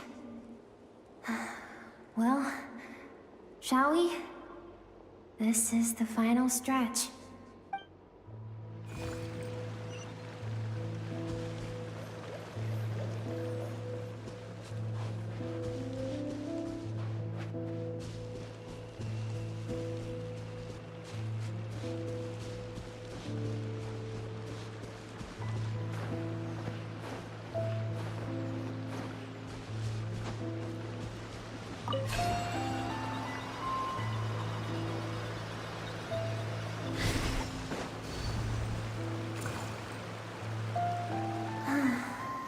These are Skirk's happiest memories. What a simple and carefree time it was. Wisps of clouds dotted the sky. The sun bathed everything in golden light. And when song filled the air, not even the shyest of flowers could resist swaying along. This is Skirk's homeland. She was so curious about everything as a child. Always skipping school to go exploring instead. There was so much to discover. The treasures at the bottom of the sea. The secrets beyond the stars. And that merchant ship packed with adults wearing those strange clothes. Yes, the ship. That was the beginning of the end. It was a spaceship. When it arrived, the people that disembarked wore smiles on their faces and spoke of friendship. They claimed to be merchants from a neighboring planet, looking to establish trade. Skirk's parents, her relatives, her neighbors, everyone welcomed the newcomers with open arms and allowed them to explore the planet. To them, the visitors were guests and should be treated with hospitality. No one had any idea of what was to come. Several months later, an army of unknown origin arrived without warning and carried out a ruthless campaign to destroy everything and everyone on the planet. Skirk had skipped school that day, like so many times before, so she was not caught in the immediate wave of destruction. But when she came home that day, only fire and ruin awaited her. Countless people cried out to her for help. People she knew and loved. Friends and relatives. The little girl who lived next door. The shop owner with the bad leg. The bad-tempered teacher she had made fun of just that morning. Their lives were discarded like worthless trash as the fire consumed one life after another. Skirk was helpless. All she could do was run. And so she did. She kept running until an unexpected figure crossed her path. If Sertology hadn't been there in that moment, the fire would have claimed her life too. And there she would have remained, left to rot in the scorched earth, with no answer as to why any of this was happening.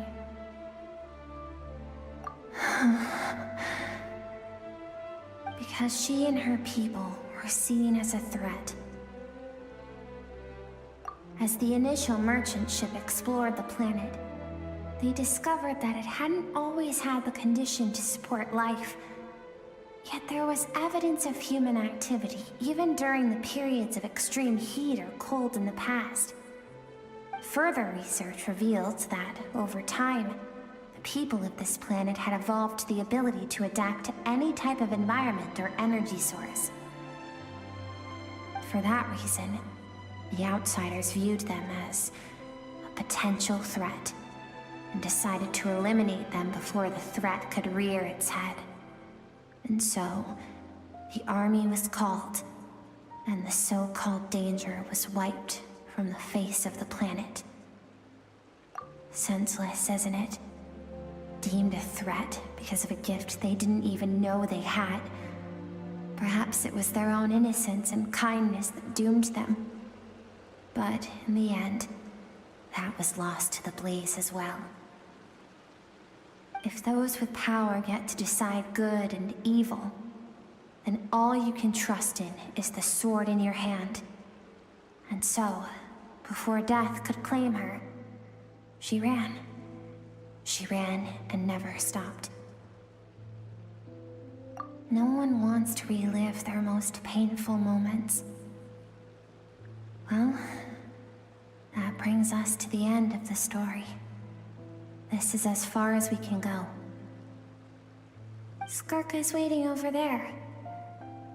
Let's go to her. It's time to fulfill my purpose. And my greatest wish over all these years.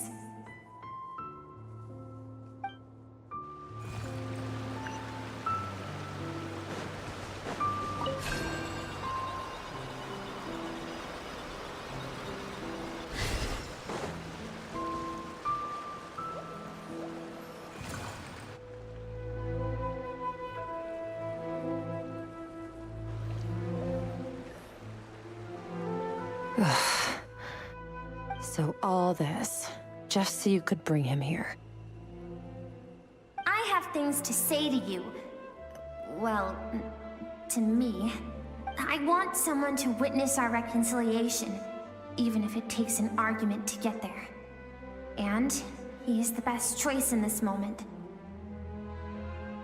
Her suppressed emotional self. The version of herself she keeps locked in the recesses of her mind, stifled by reason.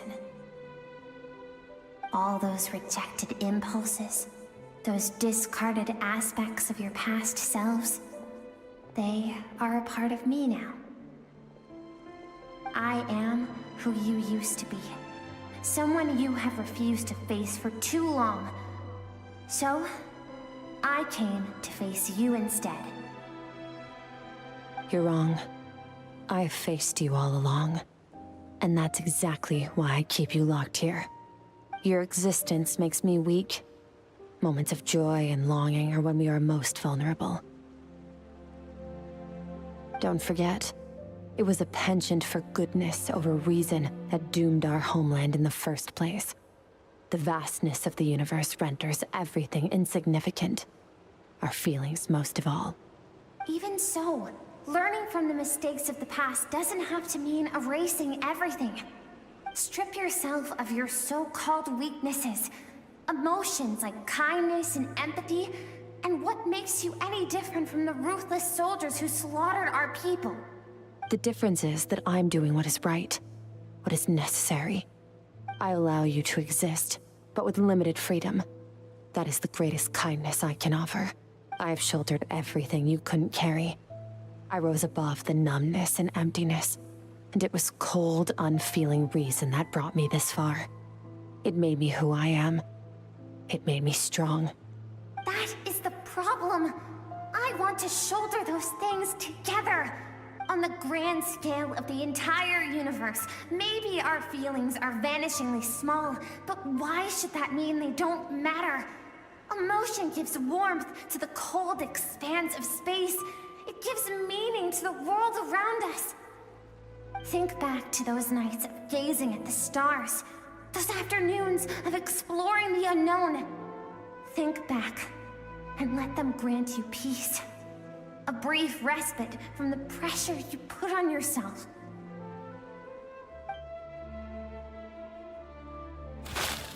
That isn't what we need. Exactly what we need! Aren't you curious about why recovering your strength has taken longer than normal this time? Finally, you get to the important part. That is the only answer I came here to find. Then look around. Look at your inner world. You cast aside your dreams and curiosity, and in doing so, you lost your original motivation. You severed all connection to who you used to be, so you can no longer draw strength from your past. Now, the only things driving you forward are fear and survivor's guilt. But these cannot take you far enough. And so, this river, the source of your strength, grows more polluted by the day. And you think that means I should seek help from a weak little thing like you? Your emotional self isn't weak. The fact that she transcended time and broke free from her constraints to come and face you, that proves it. Thank you for saying that. I knew bringing you here would be the right choice.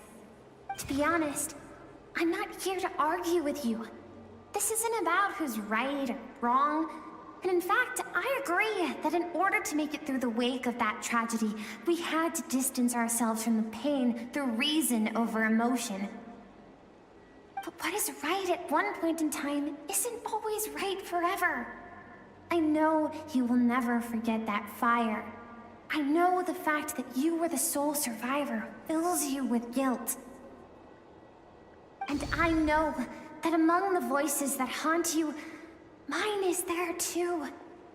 Because deep down, you know that you didn't turn out to be the person you wanted to be. All those unfulfilled hopes are like knives to the heart. And I don't want you to hurt anymore. So even if you can't accept me, I hope, at least, that you can let go. I keep thinking, maybe it would be better if I had died. I wouldn't be haunted by that fire all the time. I wouldn't have to go on like this.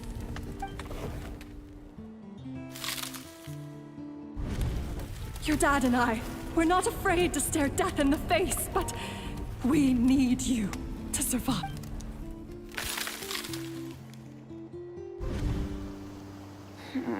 I'm sick of being a kid. There's so many amazing things out there, and I'm ready to see them all.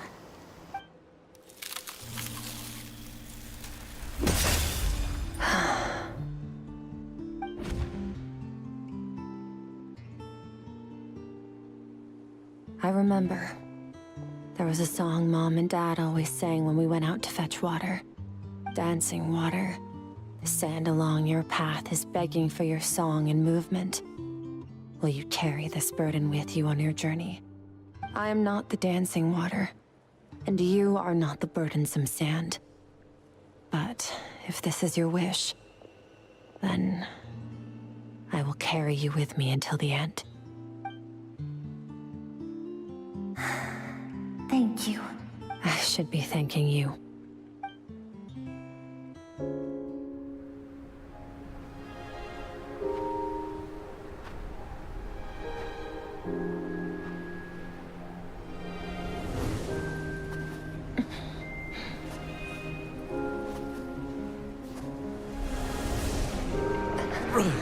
Skirk, run!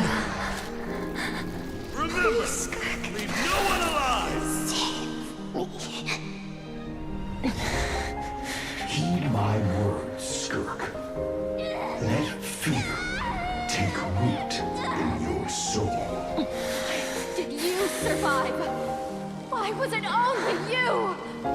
Skirk, did you become a positive light in this world?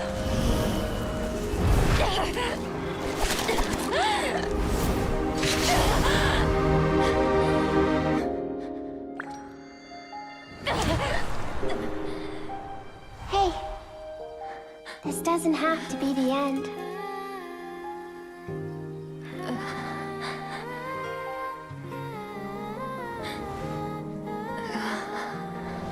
Life is a gift. Don't let darkness claim it.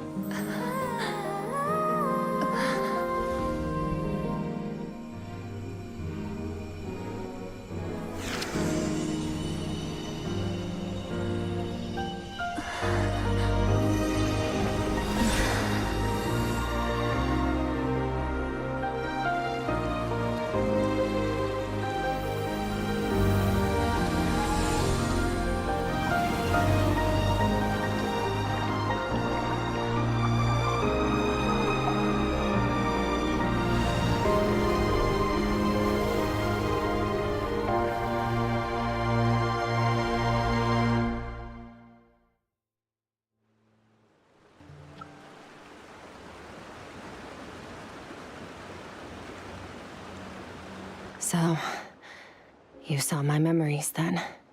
I once asked my master if survival of the strongest was the law of the universe. He said no. But in a world without order, those with no moral boundaries tend to be the ones who survive.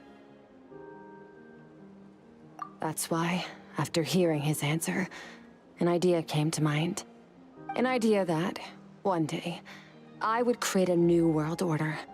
One in which there would never be another tragedy like that fire. One in which power was not the law of the land. But that means I must defeat him. Because my master, Surtology, is, at the core, a defier of all rules and order. Yes, and not just because of the gap in our abilities, but also because I have no reason to see him as an enemy. Although his decision to train me was not made out of kindness, he did everything a master should. He saved my life, taught me the sword and the principles of strength. And for that, I respect him. I know, and it's not something I want. But Master never goes back on his word. I have to treat everything he says as a promise. He's no longer into that, but he sends me messages through the abyss every now and then. Most of them are simple greetings, or an answer to one of my questions. Every time I hear from him, my heart skips a beat. And I wonder if this is the moment where he'll finally appear before me and tear down everything I've built to pieces. Maybe that means I do live in eternal fear, just like he said. Yes, I respect him, but I'm also afraid of him. And for that reason, the pursuit of strength consumes every moment of my life. I don't know what Master has planned, but I have to be ready. Help me? Why? This isn't your fight.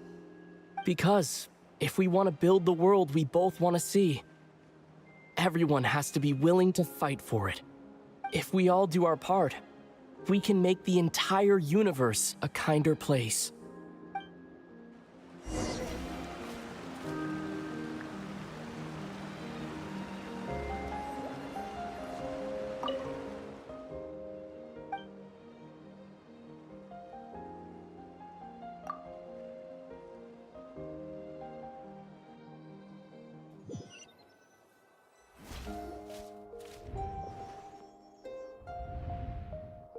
Oh, you're finally awake! Honestly, Paimon was gone for like 2 seconds and then she comes back and finds you both unconscious? Oh, you scared Paimon half to death! You're both okay, right? What does it look like?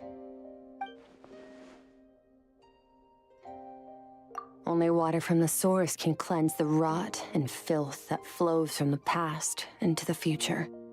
I taught you to incorporate the experiences from your journey into how you fight.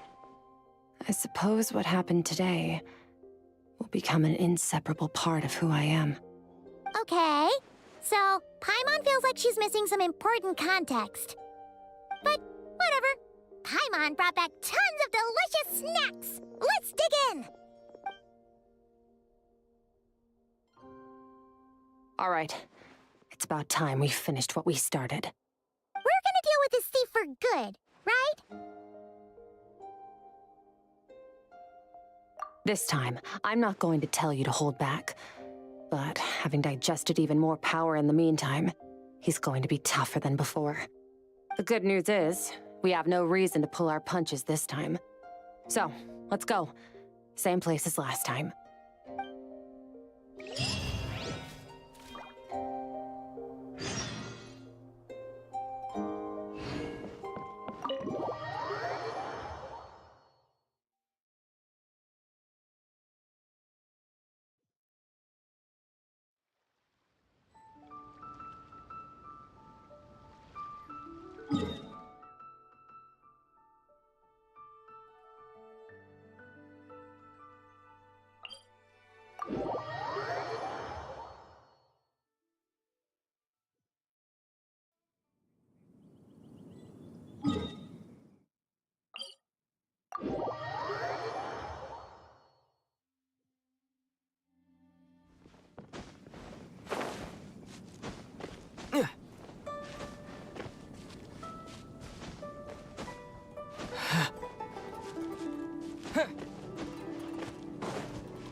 Wait, isn't that the form the all-devouring narwhal changed into? How come he knows that, too? Really? So, you're telling Paimon that giant whale and this guy can both turn into the fowl? How does that work? It's a subconscious instinct. Any intelligent being who longs for his level of strength is bound to mimic his appearance. It's a natural response after encountering someone as powerful as Master. To them, he represents ultimate power. We know the person before us has encountered Master, and we know he stole a portion of my power. So it's not surprising that he would assume this form. Okay. Oh, the closer Paimon looks, the more intimidating it gets. Nervalette isn't here this time, so it's up to us. He won't have the nerve to steal again after we're done with him. Let's teach this guy a lesson!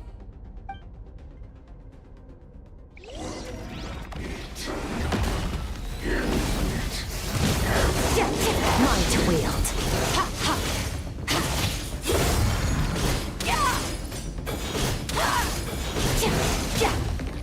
Water jet!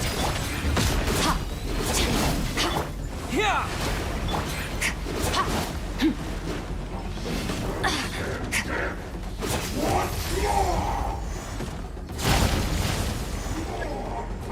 Haven't forgotten your training, I hope.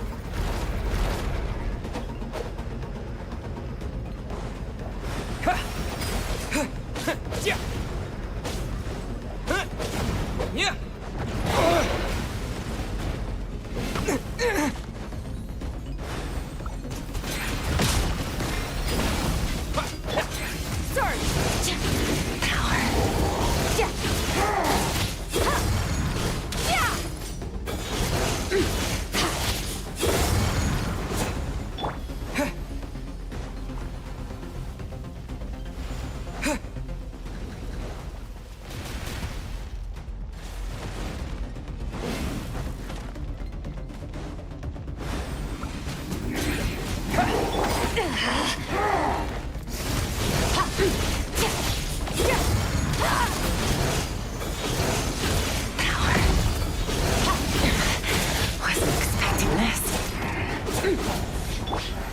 beyond this world.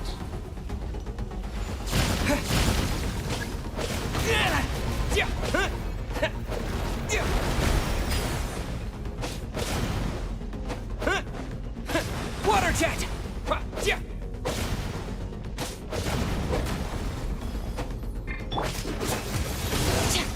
Mine to wield.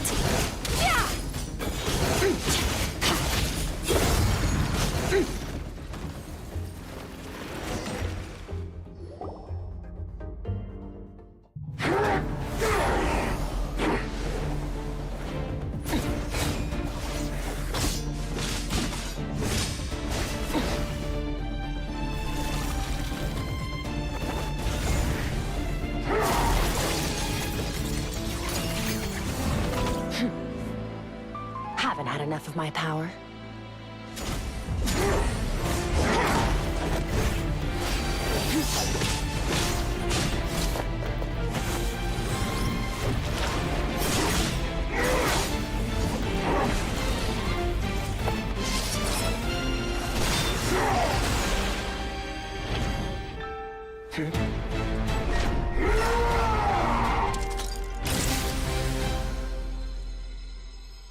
Well then, let's see how much more of this power you can handle.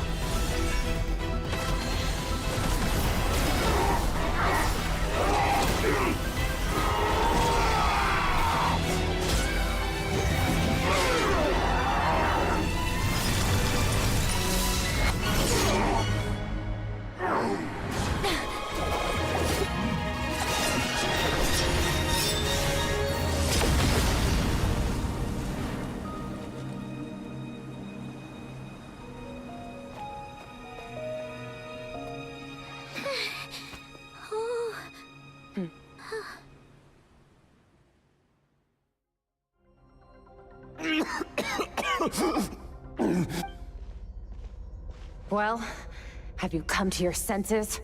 You saw that my body was at its limit.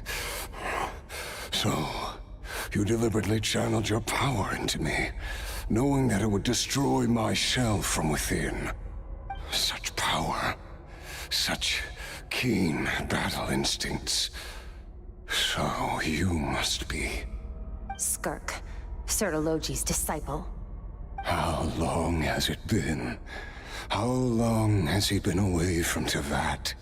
Hundreds of years. Hundreds? Sorry. It's a lot to take in. I should introduce myself. I am Skofnungar, a friend of your master and one of his followers. This is the first time I've heard your name, Skirk. But hundreds of years ago, I knew you existed. And I knew you would come here. Hundreds of years ago? Sounds like you and Master have quite the history. Care to tell us about it? Of course. Might as well take advantage of a clear head. While I was born into a noble family in Conria. As the eldest son, I was set to inherit our title. But I contracted an incurable illness as a child, and everyone gave up on me. I trained the sword harder than anyone else, defeated all of my peers. But it was all in vain. When other people looked at me, all I saw in their eyes was pity, or a strange glee in my misfortune. Even my parents were just waiting for me to die. Over time, my heart hardened, and I became aimless. That was the point where I met your master, Sertologi. We were similar in age, but different in background. He was born in prison, the son of... Yet, he always wore a smile on his face, as if kindness and malice were one and the same, and he could not see... I still remember what he said to me when we first met. You need to fight to survive. Even if it's a losing battle, it should light a fire under you. How can you sit back like this and go down without a fight? That does sound like something he would say. He was the first to acknowledge that I was worth something, and he inspired me to keep going. When we sparred together, it was the first time I actually felt the thrill of combat. When I was 10, he stole forbidden research materials and managed to cure my illness. It was like there was nothing in this world he couldn't accomplish. When it came to the human form, he was always intent on pushing the boundaries of possibility. But somewhere along the way, I fell behind. My talents were nothing compared to his, and at some point, I realized he had pulled so far ahead, I was too embarrassed to even ask him to spar. After his grand endeavor was successful, he sought me out and said to me, "This planet no longer holds anything of interest to me, so I'm leaving. But first, I have an offer. I can use a power I have just refined to break the curse of immortality for you. Your death was once what we worked so hard to prevent, but the immortality you now face..." I'll pass. Immortality doesn't sound so bad to me. Since I can't die, it means I have an infinite amount of time to get stronger.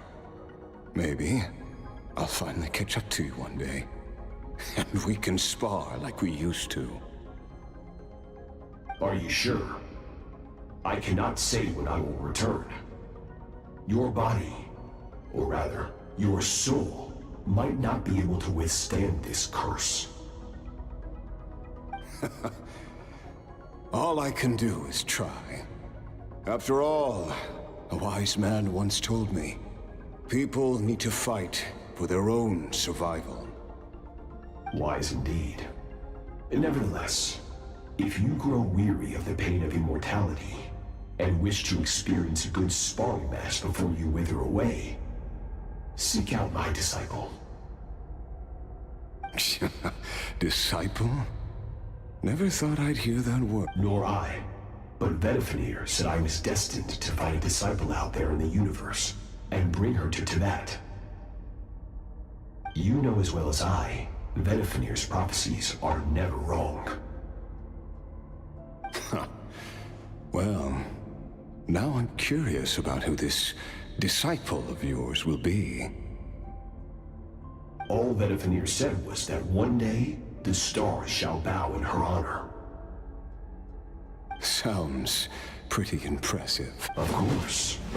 Only the most outstanding people would have the right to become my disciple. Still self-assured as ever, I see. But you're not wrong. I'll be leading them. Oh, and if you are serious about getting stronger, I left you a little gift in the primordial sea. As I've said before, walk whatever path you want. Freedom means even the wicked get to make their own choices. Waiting for me in the primordial sea was the all-devouring narwhal, already beaten into submission by Sertologi. In its weakened state... Your heart? That sounds like torture! How did you even survive that? Because, of course, I bear the curse of immortality. So, you used the curse to turn yourself into a vessel for power. Even with that whale's ability, devouring power like that is not something the human body can withstand. With your body and soul constantly at the breaking point, it was the curse of immortality that sustained you. But that is not the path to strength. You have to pour your heart into it, work for it, dream of it. Instead, you stole something that didn't belong to you, and it backfired. You're right. I should have known better, but I had already pushed myself to my limits, and he was still miles ahead of me. So I had to take a leap of faith. I miss your master. I miss the days when we were all together, troublemakers without a home. I don't regret the choice I made. But if you'll allow it, I do want to apologize. To both of you. After the beating we just gave you, I think we can call it even. You're an interesting one as well. Sertologi's disciple. That's a lot to live up to. It can't have been an easy experience. I know what he's like. He rules with an iron fist, using despair and fear to force you to catch up to him, all the while standing ever out of reach. We're like mountain climbers in the dark, never knowing how much higher we have to climb, or when we will see the sun again. True. But I made up my mind long ago. No matter how dark it gets, I will not give in to despair. I will overcome it. Besides, after hearing your story, I suspect what Master really wants is not a battle that demands his full strength, but rather a defeat without regrets. Oh?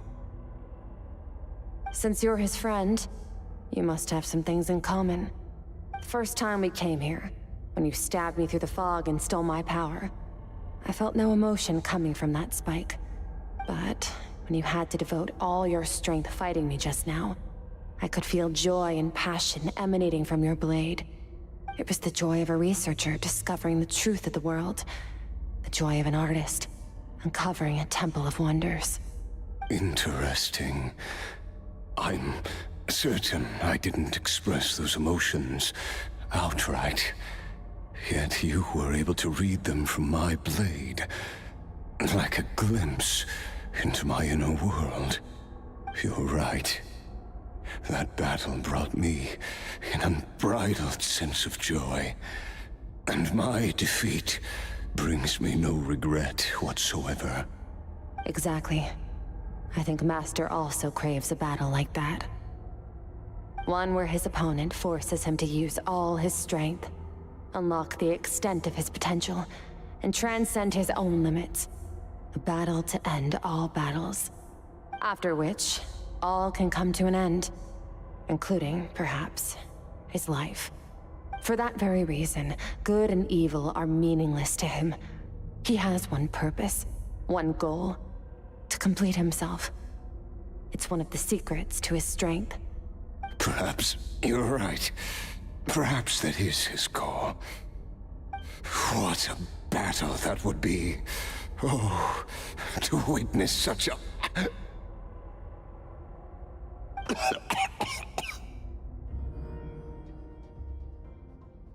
you okay? Too many different kinds of power are surging through my body. The curse of immortality allows it all to coexist, but it does not remove the pain.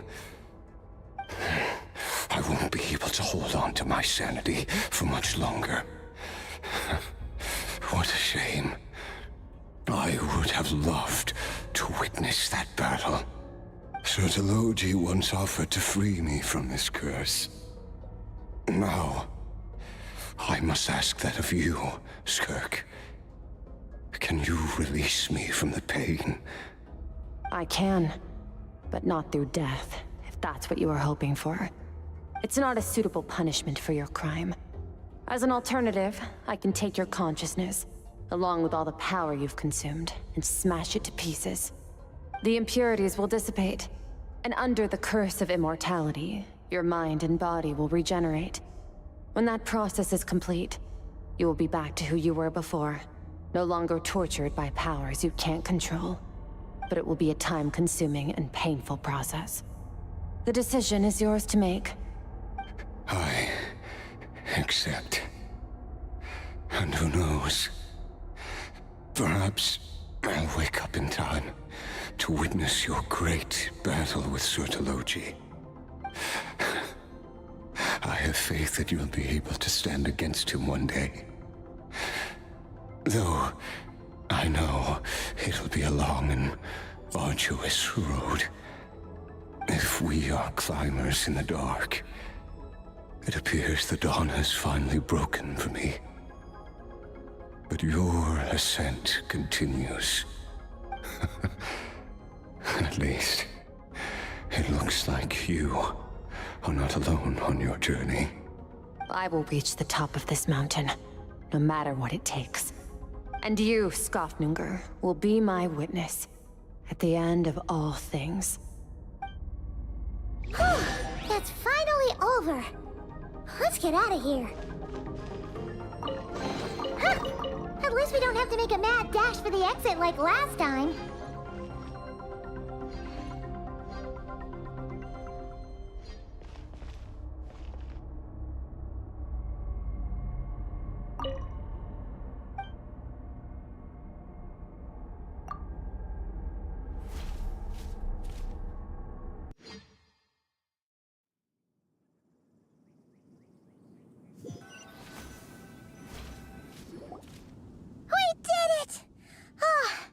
It's only been a few days, but it feels like forever.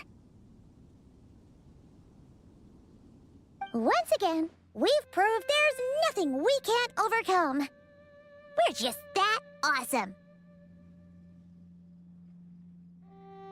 Wow, you sound even more confident than usual. Guess you really have become stronger. Today sure went by fast. It's night already. Oh wait, that reminds Paimon. The stars you mentioned, the ones that died out, are they back now? Yes. The power Skofnungur stole has been returned. So, the stars have regained their light. Great! Huh, it's crazy that you even noticed their light was gone. There are so many stars in the sky. If a few disappeared, Paimon definitely wouldn't be able to tell. I suppose it's because I have gazed upon this sky for centuries. The false stars, hanging in the meticulously planned sky, glittering with rotten light. It's not real. And yet, it is for that very reason that I can look upon it and enjoy the momentary peace it brings. Even the most beautiful of bubbles has to burst. We will return to the real universe one day, whether of our own volition or not. Time marches ever forward. Even the innocent and naive will taste life's bitterness. Yet through hardship, we grow until we learn to seize the sands of time for ourselves and uncover our true strength. Though we gaze upon a false sky, its vastness and majesty is palpable. One can only wonder, what is it going to take for kindness to reign supreme in the vast expanse of the universe? Ugh, this is all going over Paimon's head. But if she knows one thing, it's that the Traveler always finds a way. Ever since we met, he has filled Paimon's days with happiness. No matter how tough things get, he always finds a way to make it better. If it's too big a job for one person, then we'll do it with two. And if two's still not enough, then three. We've met so many amazing friends and accomplished so many amazing things. As long as we don't give up, we can make any wish come true. I suppose when it comes to you, anything is possible.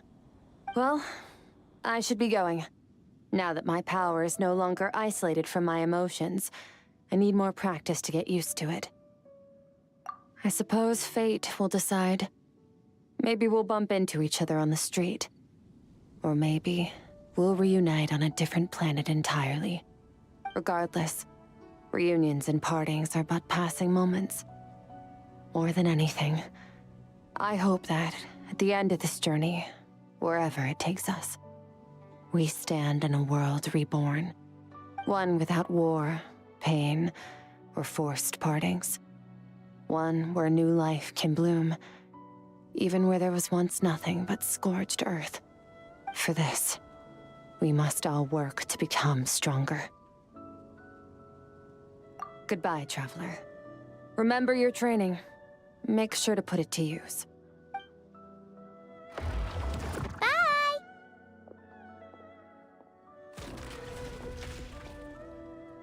Is it just Paimon, or is she being nicer than before? We definitely count as friends after all that, don't you think? Hey, what do you think about camping here tonight? There's nothing quite like sleeping under the stars. Come tomorrow, we can continue our journey.